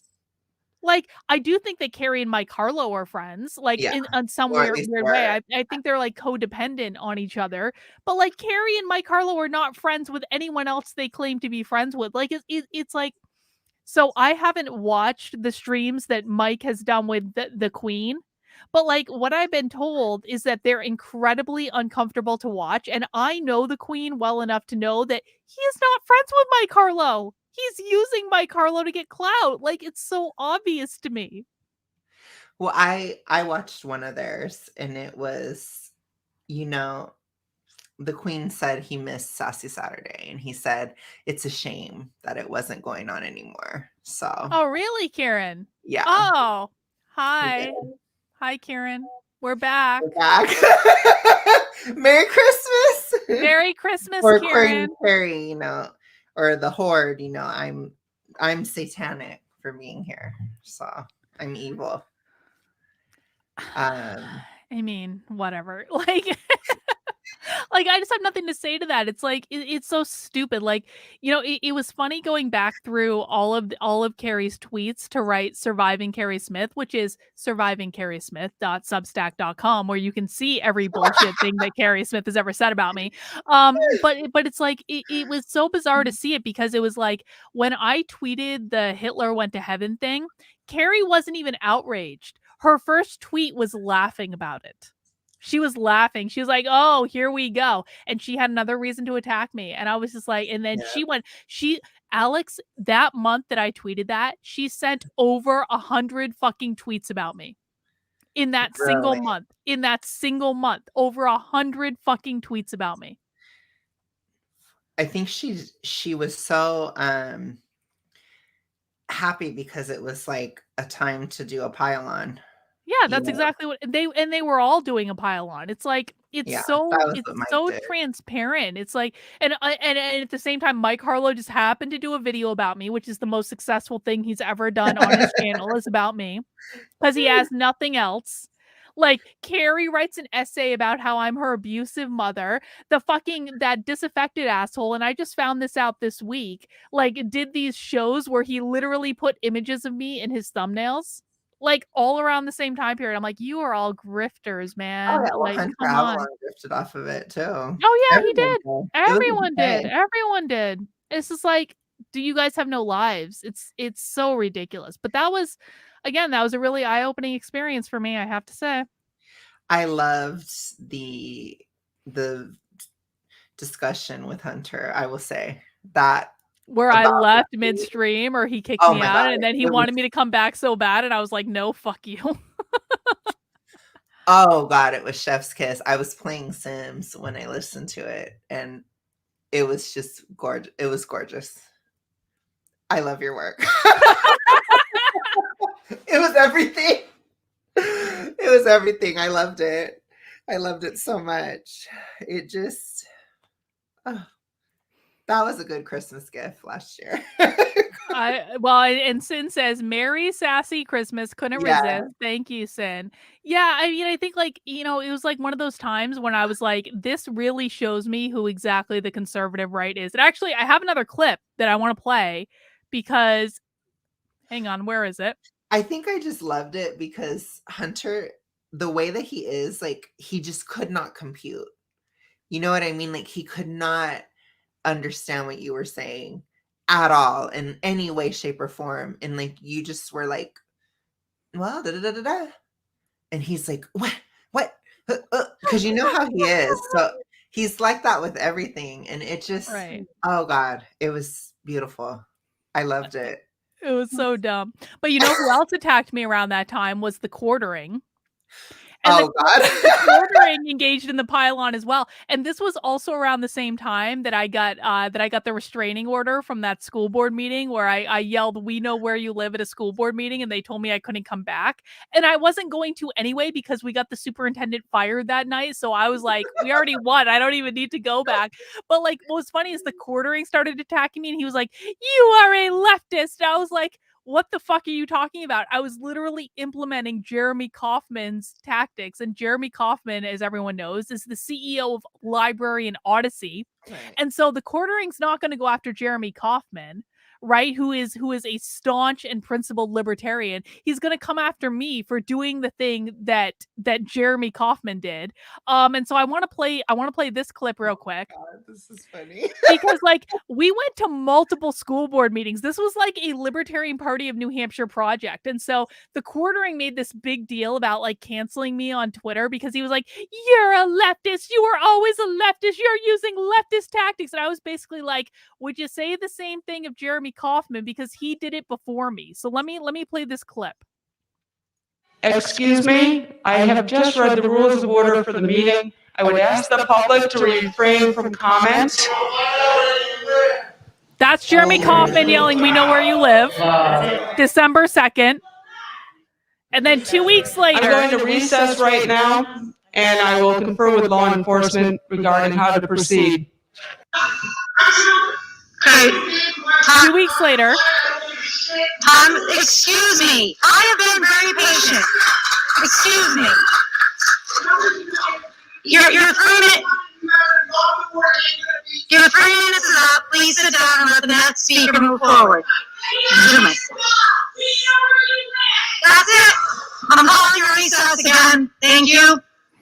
So on December 2nd, Jeremy Kauffman yelled, "We know where you live" at a school board meeting, and everyone's fine with that. But I do exactly the same thing 2 weeks later when Jeremy Kauffman couldn't be there. So I was implementing a tactic that we had all agreed upon, and I'm all of a sudden a horrible leftist, according to the quartering, who didn't bother to call out Jeremy Kauffman when he did exactly the same thing 2 weeks earlier.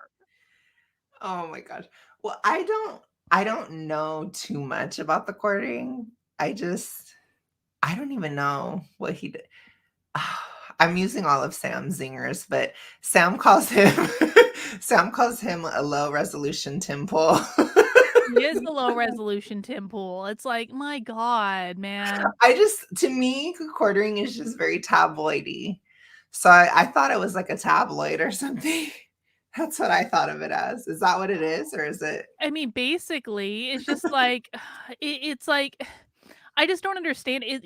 But the thing of it is like he took advantage of a pylon that was already going on to be like, Carolyn is a leftist. It's like, bro, you're calling me a leftist for something that was literally a tactic of like a staunch libertarian that happens to own Odyssey.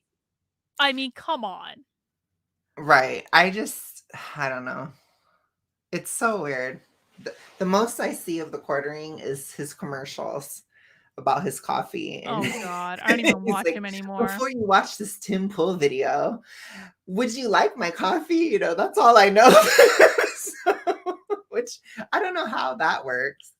Are there like ways to buy ads for a channel or what? I have no idea how any of that. I don't because I don't do that. Like for the amount I'm called a grifter, I feel like I grift the least of like any content creator because I never do. Like I used to try to do stuff like that with like CBD oil and things, and I just like I basically gave up because I got sick of it. I was like, I don't want to create an ad schedule. I don't care about that at all. Like it is just like it's so dumb. I don't get it. It's like all of these people, and this is one of the things that has definitely come to me in the last year is like everyone's fucking grifting. Everyone. Every single one. And then Mike Harlow wants to call me a scammer for raising money to build a program to teach parents how to fight back against the schools. Like, suck a dick, bro. I'm going to do whatever. And Mike Harlow, what do you think, Alex, about Mike Harlow having a GoFundMe to get people to pay his moving expenses? Have you seen this? I did when I checked on him like once. Check this out. I don't know. That's the Carlin hate grift. That's what I call it. It's so pathetic. Like, look at, so he's moving to Florida and he's got a gift send go for people to pay his moving expenses for him. And he's only raised $1,500 out of $10,000. Oh, you can't see it. Hang on. He's only raised $1,500 out of $10,000. And he's such a great, I raised $10,000 in 4 days.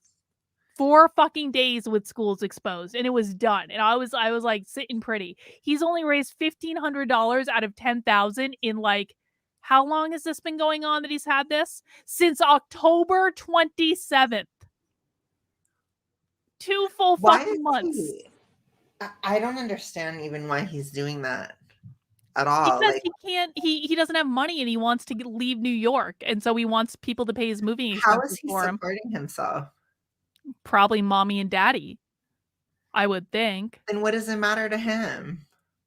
I don't know. He called me a scammer so many times for raising money for schools exposed. I was like my thing is actually doing something. You just want to move to Florida. I know. Like look, I paid my own way to move to Alabama.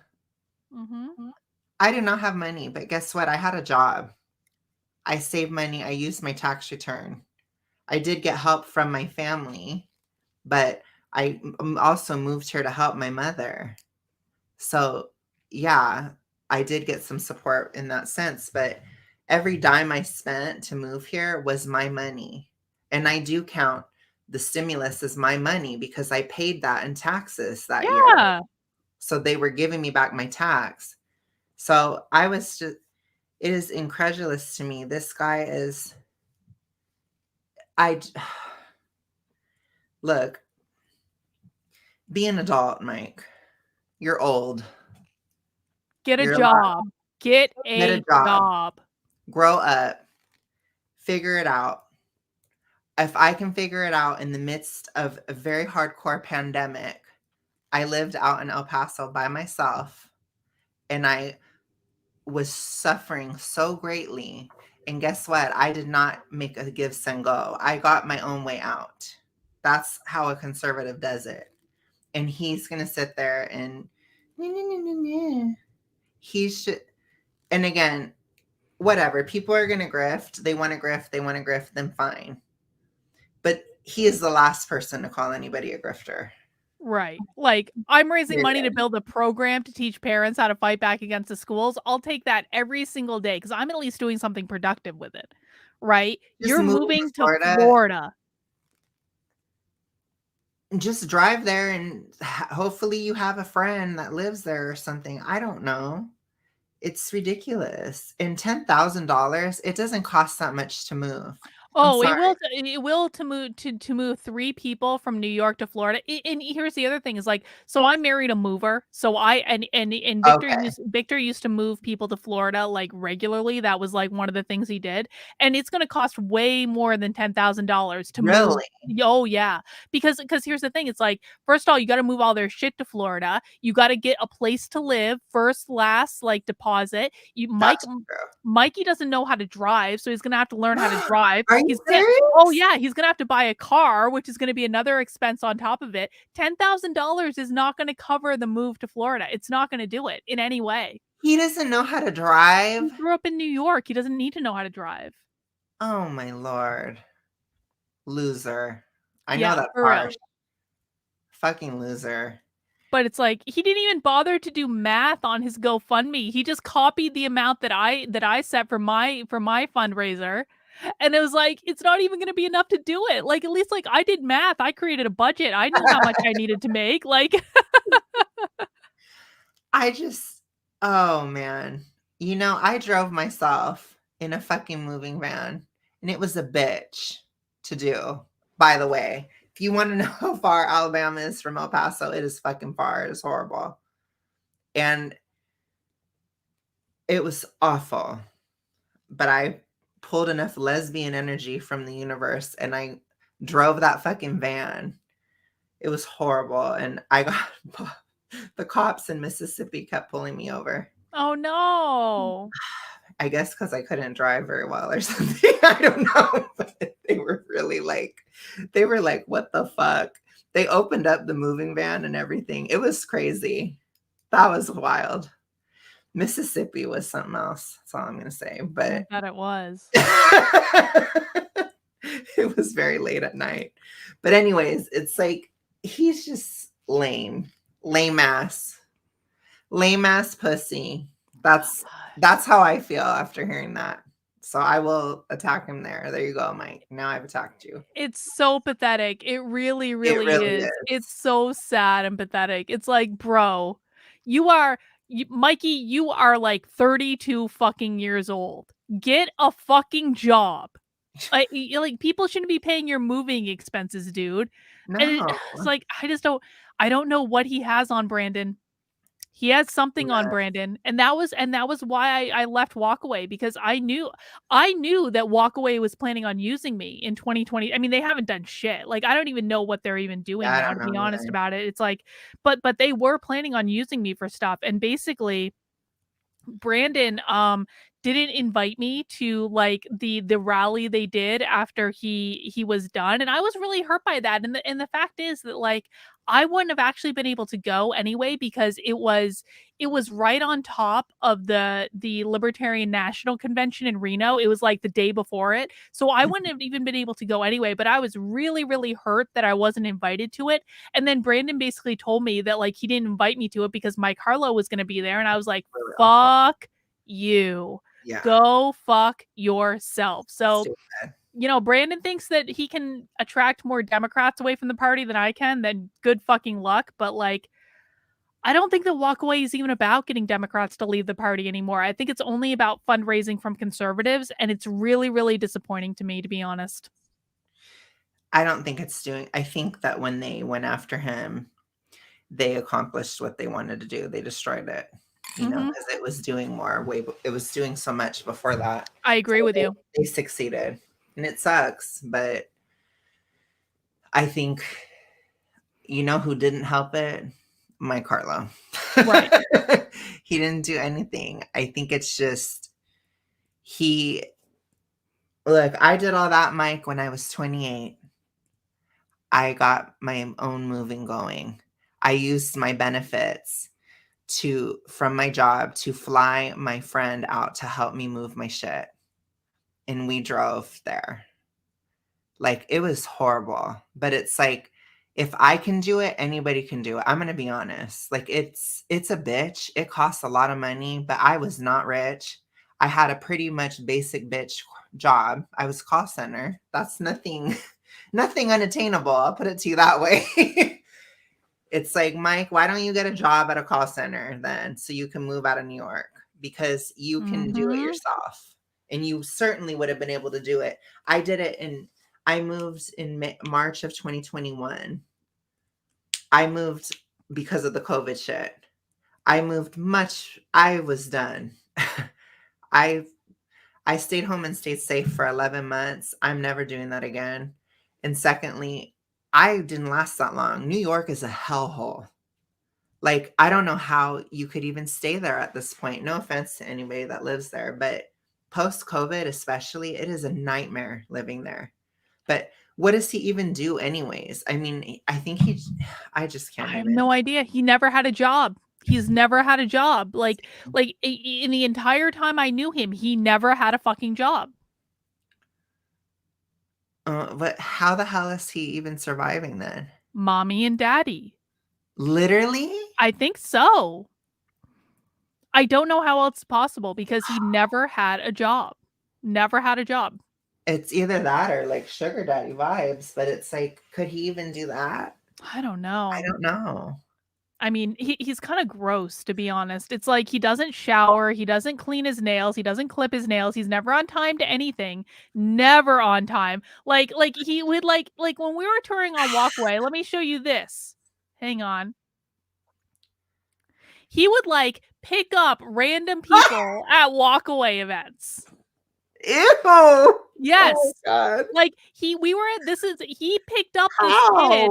This is like a kid that he picked up at a walkaway event because I'm not kidding, Alex. He heard a rumor at the event that this kid liked to be filled up. And so he orchestrated a one night stand with this kid. And then he spread this lie that he was like dating this person. And he tried to get him to fly around, but he never was. It was just a one night stand. But even he even said I posted this picture on Instagram when I was permanently banned on Twitter, and I kind of felt bad about it later, but I don't feel bad about it anymore. But I did at the time, so I ended up deleting it. But I didn't feel bad about it at the time. Anyway, but Mike Harlow was like, "Oh, she posted a picture of someone I was in a relationship with." No, he wasn't. This was a one night stand that he picked up at a walkaway event. It was so fucking gross. I'm sorry. I don't apologize. I don't feel bad. That's what you get when you dox my friends, Mikey. That's what you get when you dox my friends. You know, he's just the living embodiment of conservatism, I guess, you know? So what do you mean by that? No, just being sarcastic because he acts like he's some activist. I just, look, being a gay person that is just a hoe is about as calm. It's less than a dime a dozen. I'll put it to you that way. It is nothing. I challenge somebody in the chat to give me one trait of Mike that is something original. That is not just a stereotype. He's like a pathetic Milo Yiannopoulos. He wants to be Milo Yiannopoulos so badly. Low resolution. Low resolution Milo. Milo's at least smart. I mean, Milo is smart. He's very smart. He's an asshole, but he's very smart. He's smart. God. What anyway. A loser. I'm sorry. I'm going to have to judge. This is getting personal now, but seriously, like, I did not know he could not drive. That is cringe as hell. He never had a job. Are you fucking kidding me? And he wants to, I will never forget his fucking video about dating or whatever. And he was so shitting all over gay guys that are feminine. Dude, you haven't even worked a job. You can't even drive. I have more lesbian energy in me than you do. I drove a fucking moving van. It was horrible, by the way. I really wish I had a man to do it because I was dying. But I still did it because when it comes to living in a COVID hellhole versus getting my ass in a van, summoning all the butch lesbian energy inside of me to drive that van, I fucking did it. And I used my own money. I didn't go on Gifts and Go. Mm-hmm. So just horrible little bitch. And, you know, I was going to hold all this back because I think he's a sad, pathetic, walking STD of a human being. Ugh. But the fact of the matter is he doxed a friend of mine. Like, really badly. A friend who, oh yeah, my friend that, and I never hid this. I mean, and people know about it now, but my friend who went to jail, he pled guilty to a crime he didn't commit because he basically got railroaded by the government. And like Mike Harlow doxed, like and basically like this was a guy I dated in college. We remained friends. We were very, very close. He ended up getting roped into something that he wasn't really involved in. He honestly wasn't even in the country when it happened. And he ended up getting arrested, and the government was basically threatening him with like life in prison. They were going to charge him with so many things. It was going to add up really quickly. His lawyers advised him, and I'm going to be publishing the whole story about this on survivingcarriesmith.substack.com, because of course that bitch was involved in it as well. But essentially he ended up taking a plea deal because he was really scared that if he was found guilty, he would spend the rest of his life in jail. He pled guilty to a crime he didn't commit. He ended up spending 8.5 years in prison. I stood by him the entire time. We were friends. We joked back and forth. We bantered a lot. We were always very close. But essentially, so I stood by him. He got out of prison and moved on with his life. And he ended up getting a really good job, started a family, like had kids, all this stuff. I hadn't even spoken to him really in like 5 years. And then out of nowhere, when I was running for governor, they started doxing him all over the internet saying Carlin had a relationship with a pedophile, which, by the way, he wasn't a pedophile. The child was a 17-year-old who had a fake ID saying he was 18. So we're not even talking about there were no kids involved. It was a 17-year-old with a fake ID that my friend never even met, because all he did was process credit cards for a website that this kid was on. And it was like, but like smeared me and my friend all over the internet as a pedophile. And it's just like, fuck that guy. He's one of the lowest human beings on the planet, so far as I'm concerned.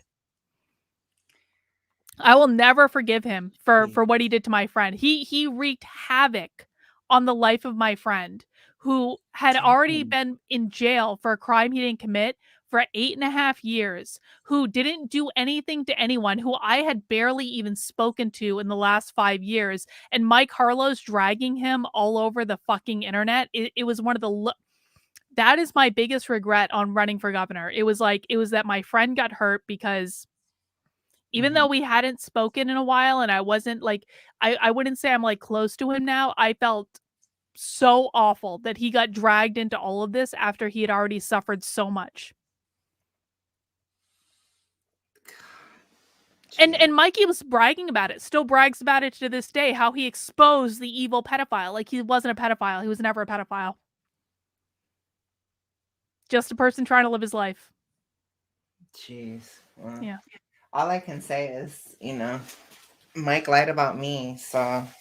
He lies about everything. He doesn't know how to do anything but lie. Yeah, it definitely makes me question what he says when he's lied about me.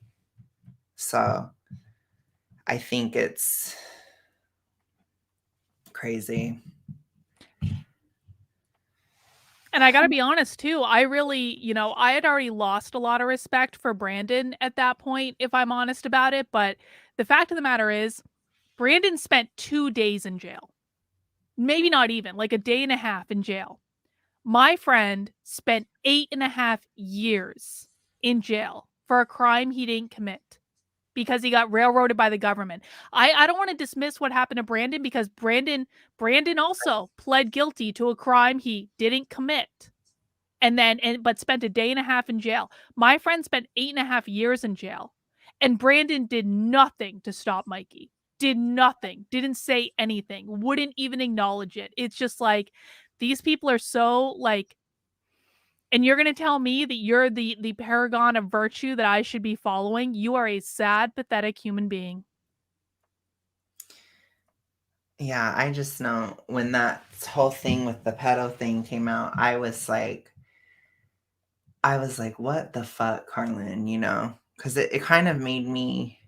I didn't even know what the hell that was. And I was like, honestly, I don't know what to think anymore. I'm going to be honest. I think that did probably, it did. If that was really all a lie, like, it did affect my dynamic with you too. It was all a lie. It was all a lie. I didn't know what to think. And I was like, I don't know what the hell Carlin's doing now. Again, it was like, Alex, it was so long ago that I had forgotten about it. That was how long ago it was. It was like, it felt like it was in another lifetime. And it was just like, basically what happened is my friend, when he was in college, wrote a program to process credit cards like PayPal. It actually came out at the same time as PayPal, and it was used on a lot of porn websites, which my friend very much regrets now. But at the time, he was like, he was making money hand over fist. Like, he was a millionaire when we were in college. Like, he was like jet setting all over the world, doing like everything that anyone would want to do at that age. And he was having a grand old time, and he was just processing credit cards. Like, he's a computer scientist and a mathematician. Like, he wrote this program, and he ended up like, and basically the deal was that he was best friends his entire life with this absolute scandalous motherfucker who we all told him. We were always like, Tim's gonna end up in jail, Aaron. Like, stop fucking with Tim. He's going to end up like Tim was like one of the most scandalous people that I've ever met in my life. And I didn't have anything to do with him because I knew that he was gonna end up in jail one day. But he was Aaron's childhood best friend. And so Tim was actually like a gay porn star for a while in like the early 2000s. He was like very well known. He went by a different name, but Aaron processed the credit cards on his website. Had nothing to do with the production of the website, but processed the credit cards. Well, Tim got involved with shady people who put shady things on the internet.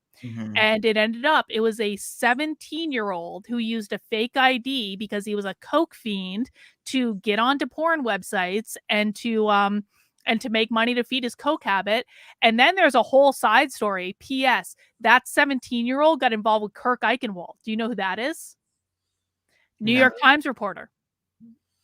So I swear to God, the 17-year-old got involved with a New York Times reporter who then wrote a whole story about how the 17-year-old was used when he wasn't used. He used a fake ID to feed his coke habit. Wow. And then the 17-year-old ended up testifying in front of Congress. It was this big whole rigmarole. Anyway, my friend got roped into it because he processed the credit cards. And that was the beginning and the end of it. He wasn't even involved in any of it. And so I stood by him in prison, and we didn't have any sort of like we played with each other. Like, we were always very close with each other. We played, like, I loved screwing with my friends, like, oh, I'm going to have a prison wedding, all this stuff. But like, everyone in my life knew what happened, and no one ever questioned it until Mike Harlow dragged my friend all over the internet 15 years later to smear me. That's what happened. Gosh. Well, yeah, and I can tell you it was effective, because I know on my end, I didn't know what the hell was going on, and I was like, what on earth?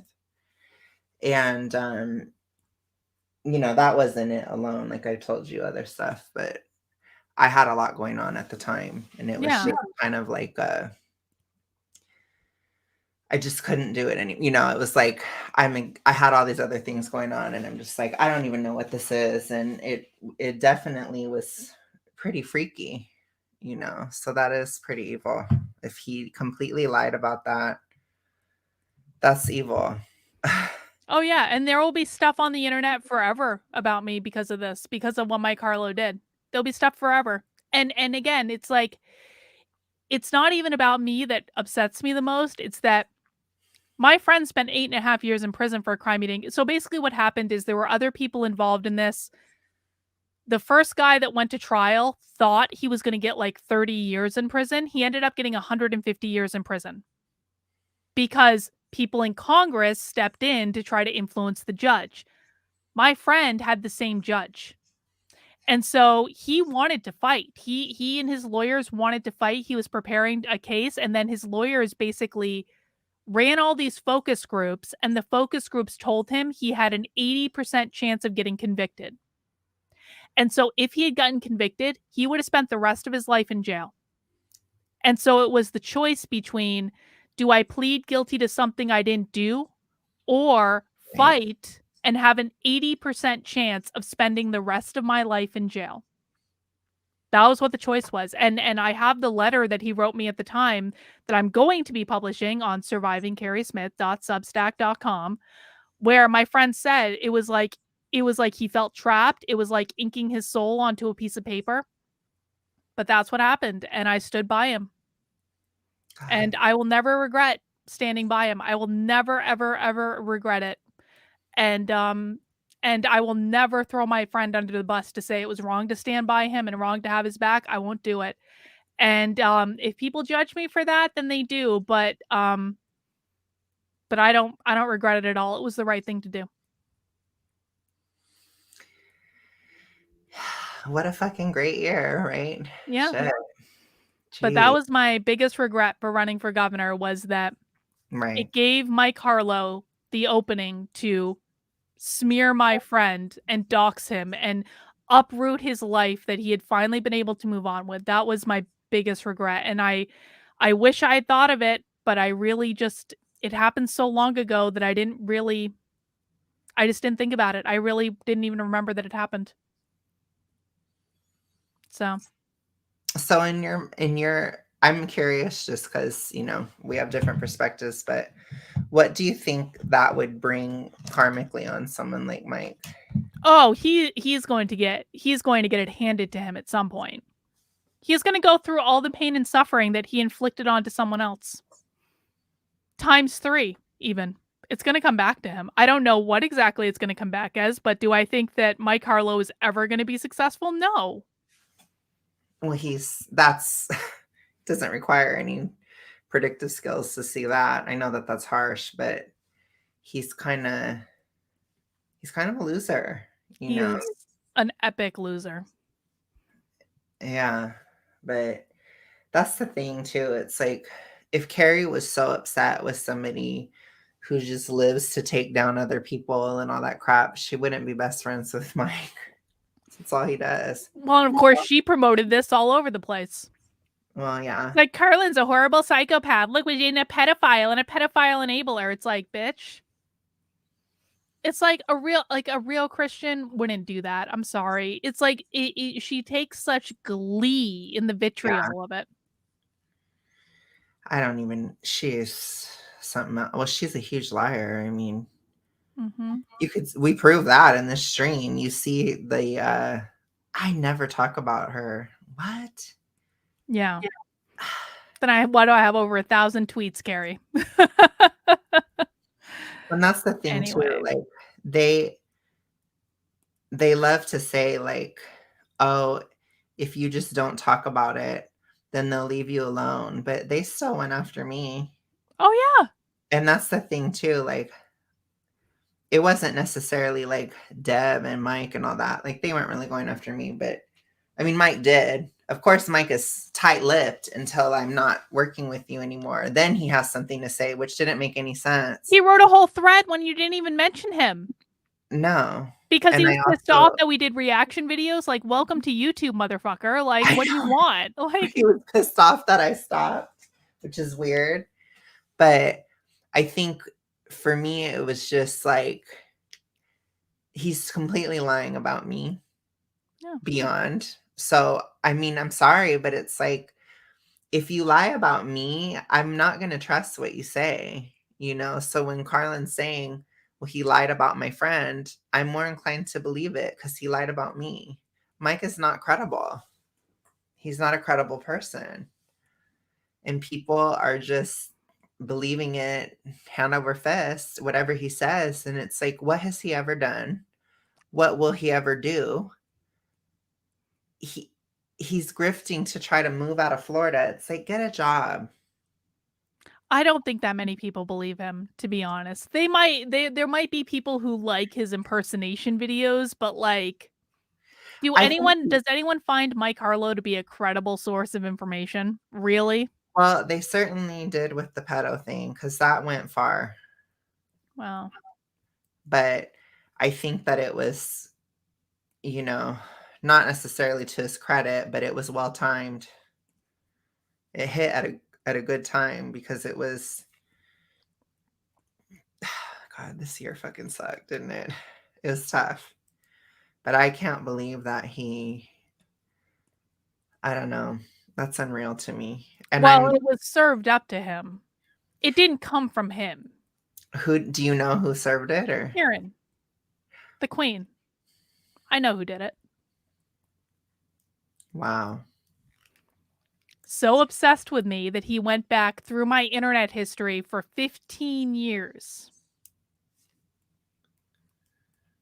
And also he could exact his revenge, I guess. Also, he could exact his revenge from me telling him no. Yeah. Which I knew about that whole thing just because I was not involved, but I saw what was happening at the time and stuff. And I just think, I don't know, it's wrong, obviously. So it's all wrong. But I think what I've learned from it is again, it really showed me everyone's true colors. It really did. It showed me everyone's true colors. It's like, because the people who knew me, like the libertarians didn't bat an eyelash at this, right? The libertarians knew what being railroaded by the state looks like. They knew what was going on. And as soon as I said, oh, he took a plea deal to plead guilty to a crime he didn't commit because the government moved the trial from Boston to Virginia where there'd be a more favorable jury. And as soon as I said that, the libertarians were like, oh, we get it. We know what happened. Like, they knew. And so he didn't actually create as many, like, the whole goal of all of this was to get the libertarians to denounce me. That was what they really wanted.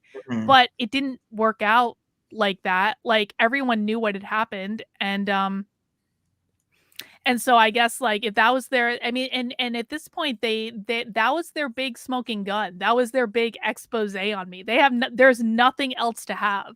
Is that I had a friend that pled guilty to a crime that I wasn't even involved in.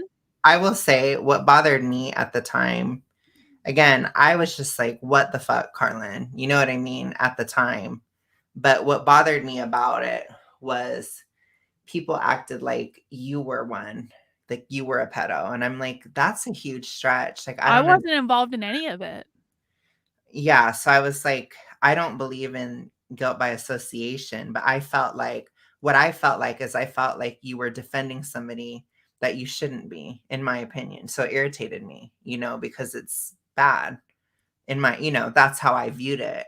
But it's like, you're not a pedophile, Carlin. Like, that's insane. That's a huge stretch. Well, it's like, you have to pick one. Either Deb Philman attacks me all the time for, like, not liking kids. And I'm like, either I don't like kids or I like kids too much. You have to choose one. Like, you can't have both. That's funny. Morgan, thank you for the super chat. Merry Christmas. Mike Harlow will not get me to announce you. Who even is Mike Harlow? Morgan, I love you. Thank you for that, Morgan. Sweet. Thank you. Morgan is actually a libertarian. That's funny. But no, I mean, that was the goal, was to turn people against me. And it was just like, I mean, for the people that it was successful for, like, were they ever on my team in the first place? Like, you weren't really turned against me, though. You just had other stuff going on. Yeah. I had a lot of stuff. Like, we were never in a fight, It was just like. No, you know what, though? I think we both feared it because you were saying you were worried I was going to attack you. I was worried you were going to attack me.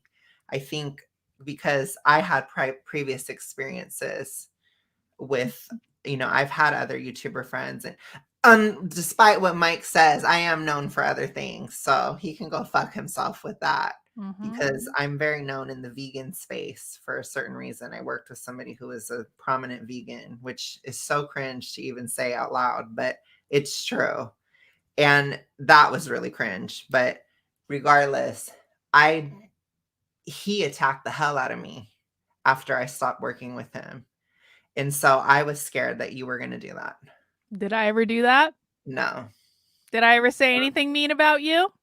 No, but you know how it goes. Like, I mean, I'm sure you were frustrated in private at times, but I wasn't, though, to be honest. It was like, okay. No, I mean, my attitude was always about the whole thing. It was like, well, I mean, Alex had the idea for Sassy Saturday. Like, he doesn't have to do it. And this is, I guess, like, reflective of the influence that libertarians have had on me, which is like, if you don't want to do something, then fine. Like, you don't have to do it. And it was like, I just viewed the whole thing like, oh, he doesn't want to do it anymore. Okay, well, that's up to him. But like, I never had bad feelings about you. I was worried about you. I was like, is Alex okay? But that was pretty much the extent of it. And I always, as you know, you're on the stream right now. Like I always left the door open. Like if you want to come back, you can. Like I'm not like, like no one's being excommunicated here. Because like I said, that's what I've been through in my past. So it's scary because when you're working with people online, you really don't know sometimes. Well, and I know that now. Like, I mean, this is the other. It's like the vast majority of them are such con artists. Like, I mean, really, con artists and scammers. Honestly, yes. From the smallest channels all the way up to some of the biggest ones, con artists and scammers. That's a very well put statement because that has been my experience too, and it's difficult just because. It's like I'm financially stressed. I'm going through other things. I'm having hormone effects at the time, which I've talked about this all on my channels and stuff. So everything I'm saying is documented as true. You know what I mean? Mm-hmm. And then I was politically frustrated with libertarians, which is still true. But that doesn't mean I hate you guys. It just means I get frustrated. But it's like I was just getting really frustrated, and then this thing drops when I'm out of the state, and I'm just like, what the hell, Mm-hmm. And I just was like, I don't have time to look into this. I was already frustrated, and it's like I was like, I need to focus on other things. So unfortunately it was like it probably was that little tiny bit of a catalyst, but I think personally I needed the break. I don't even think it had to do with you. Like I said, it was probably going to happen anyways because I was not, it's not that I wasn't doing super well, but I was struggling, and I have my friends and stuff. They know how much I've struggled over the past few months because it's tough, but I'm glad to be on the other side. And it's like I said, there was never a personal beef between us. And it's like, I was scared you would attack because, that's what everybody was saying too, oh my gosh, if you're not involved, like you're going to be attacked and you're going to do this and that, that's how the horde is. That's one of their top things, but I can show you that's what they would do. Right. And I can honestly say I've proven them wrong because it didn't happen. So I don't play these games. Like, it's like why? I mean, if you again, it's like if you don't want to do something, that's fine, and if you want to come back, that's fine too. And I understand why you might have thought that, but I was never gonna attack you. Come on. If you had come at me, I would have come right back at you. But you never came at me, and so I was like, all right, do your thing, man. I didn't because it's like at the end of the day, all Carlin has ever done was help me. And I'm not going to attack somebody that helped me. I'm not an idiot. There's a lot of people that do that though. Oh, there are so many people that do that. I get attacked by people I've never even spoken to. They're like, she's such a bitch. I'm like, I've never spoken to you. like what the fuck? I know, but even like you helped people and a lot of people turned on you that you helped. So that's very true. And that's scary, or that's awful, but I didn't do that because I'm like, no, but I had experience with YouTube and I know how this stuff is. And it's like, there was no reason for me to attack because nothing really happened. And also too, but I would have been ready if you would have, it's very much that attitude, but that's how YouTube is. It's toxic, you guys. It's not. It's incredibly toxic. It's incredibly toxic. It's kind of like high school. And this is why I've just taken myself out of it. Like, I don't go on other people's channels. I don't pimp myself out to go on other people's channels. I sometimes have people on my channel, but not like they're people that I want to talk to or that I'm interested in. Like, I'm not doing it to play this game of like, if people want to subscribe, fine. If they don't want to subscribe, that's fine too. I'm more so using it as a platform to build other things. I'm not doing it to be a YouTuber anymore. And I enjoy stuff like this. Like, I enjoy streams like this. I enjoy like my community and the chat and like everyone's great. And I love, like, I finally feel like with my channel, at least, we've gotten to a point where I have a really great fucking chat. I've curated my chat. Like, I have great people in it. Just I enjoy them so much, and so I'll keep doing it for that. But I don't want to be a big YouTube celebrity by any stretch of the imagination. I don't want to be really involved in any of it.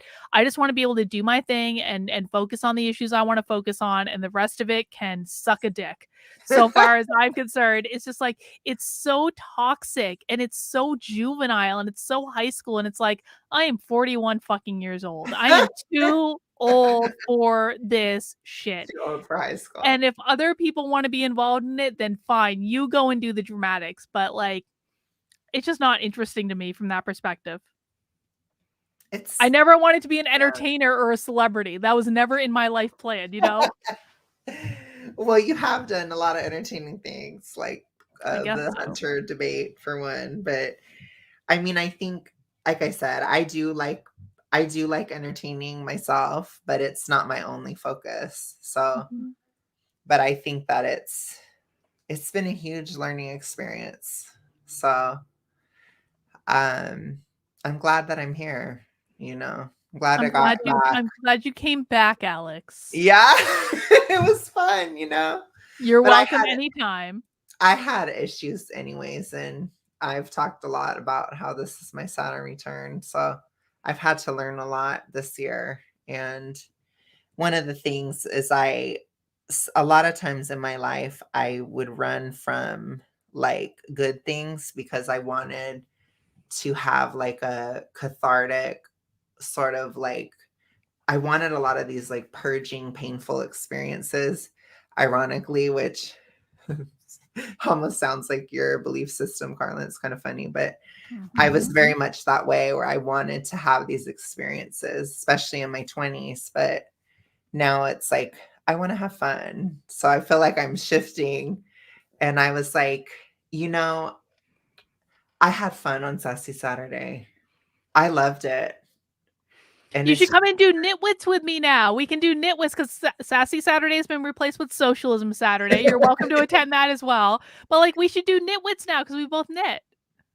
True. I can do that. And I think, you know, hopefully things take off and I'll have more time and maybe we can do something a bit more scheduled. But just know, at least from this point, it's not ever because I don't want to. It's because I'm working. It's something boring, you know, but but I think too, like, maybe I'll get there, you know, maybe I'll be okay so that we can do that, because I had fun. And I think it's just, there's so much heaviness in the world.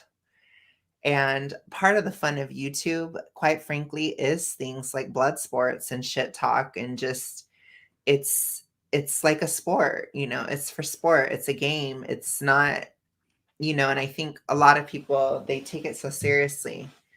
Like, I do think my Carlo is a loser, right? But am I ever going to do anything to him? No. Is it super serious? Like, I'm going to really cry myself to sleep at night or get, you know, really put my fist up to the sky because of how much of a loser he is? No. But is it entertaining? Yes. And do you guys like it? Yes. And do I like it? Yes. I like to fight people. Carlin does too. So it's I don't know what you're talking about, Alex. I don't like to fight anyone. I don't know what you're Carlin's very Aries. No, but Nitwits is great because Nitwits was conceived of a stream that I could do like at late night, like anytime I wanted to do it. It's not scheduled. And so like, you know, we can be flexible with it. It's basically just watching other people's content and talking about it and knitting. That's it. Late, I can do it late usually. Yeah. And I do think too, like Chrissy Mayor, she doesn't care. She used it for buzz. We'll introduce you. We'll do a whole Chrissy Mayer content house thing, because Chrissy Mayer's whole thing is she does content house. Where the only qualification to get into content house is you go content house with jazz fingers. That's it. Oh gosh, it's so bad. It's so fucking cringe. I don't know. Like, it's just for like a lot of YouTube. There is a serious activistic side of it, but people forget that at the end of the day, much of YouTube is entertainment. And that does include people like Tim Cast, The Quartering. It's true. Elijah, a lot. Hunter Avalon is definitely not anything educational, for example, but it is entertaining. And people would tell me, oh my gosh, you're so obsessed with Hunter, blah, blah. It's like, I'm not obsessed with him. I find him entertaining because he's crazy. Like the way he acts, it's so unhinged that it is entertaining. And I think people forget, like, even if we're being informative, YouTube is infotainment at best. There is an entertaining aspect to it. And that's also why you guys click in. But it's an art form like anything else, So it's not 100%. I hate to spoil this to everybody, but YouTube is usually not real. It's not real at all. It's really not. That's the best way to end this stream. It's really not real. Yes, and I think I try to be as real as I can, like on my little personal type of channel or streams or whatever. But even when I am being real, people don't hear it. And so they'll still create their own story. Like I can literally talk about how I have to work all the time, or I have to do this, or I have to do that. And people believe that my mom pays for everything. It's just, or people like, I have this seat where I sit by the door and people believe I'm sitting on the toilet. I've seen you do videos about that. It's like, it's so obvious you're sitting in like a corner of your room or something. And there's a door stop. So does the door go through the toilet? But that's what people don't get about YouTube. And like you said, it is a good point to end on. My God. Well, Alex, we've been going for 3.5 hours. We've covered a lot. Is there anything else we need to cover for our year-end recap? What I will say is I'm going to be back. Yay. For sure. Jupiter's in Aries. I'm ready to fight. I'm ready for the we got lots of 2023 coming, I'm sure. And I'm looking maybe we can have you on an episode of Nothing Remotely Controversial. We can get Joshua to do your chart for 2023. Oh, I love that. Would that be good? Oh yeah, I love to hear how much of a bitch I am from the stars. But also too, I would appreciate it. I think he reads charts really well, so I would appreciate it. And I think I think my biggest New Year's resolution is I want to have more fun in 2023, and that is being on this channel. So thank everybody. Thank you, Carlin. Well, Alex, we're so glad that you're back. And guys, please make sure you subscribe to Alex's channels. The links are in the description below. And so please make sure you subscribe there, and we'll welcome him back anytime. And I will never attack him online because there was never any beef between us. Not really, no. There was no beef. No. God. People on Twitter try to create problems where there are actually no problems. But Alex, I really enjoyed the year in review. I appreciate you doing this, and Merry Christmas to you. Merry Christmas. Thank you so much, and thank everybody. It was fun. All right, guys, please mount that like button on the way out the door, and everyone have a happy holidays. Enjoy your Christmas tomorrow. I will probably be off all day, although I can't make it here. Maybe I'll do like a late night stream or something just to be sassy. I don't know. We'll have to see how the day goes. But guys, Merry Christmas, and we will see you next week. Take care and have a great rest of your night. Bye.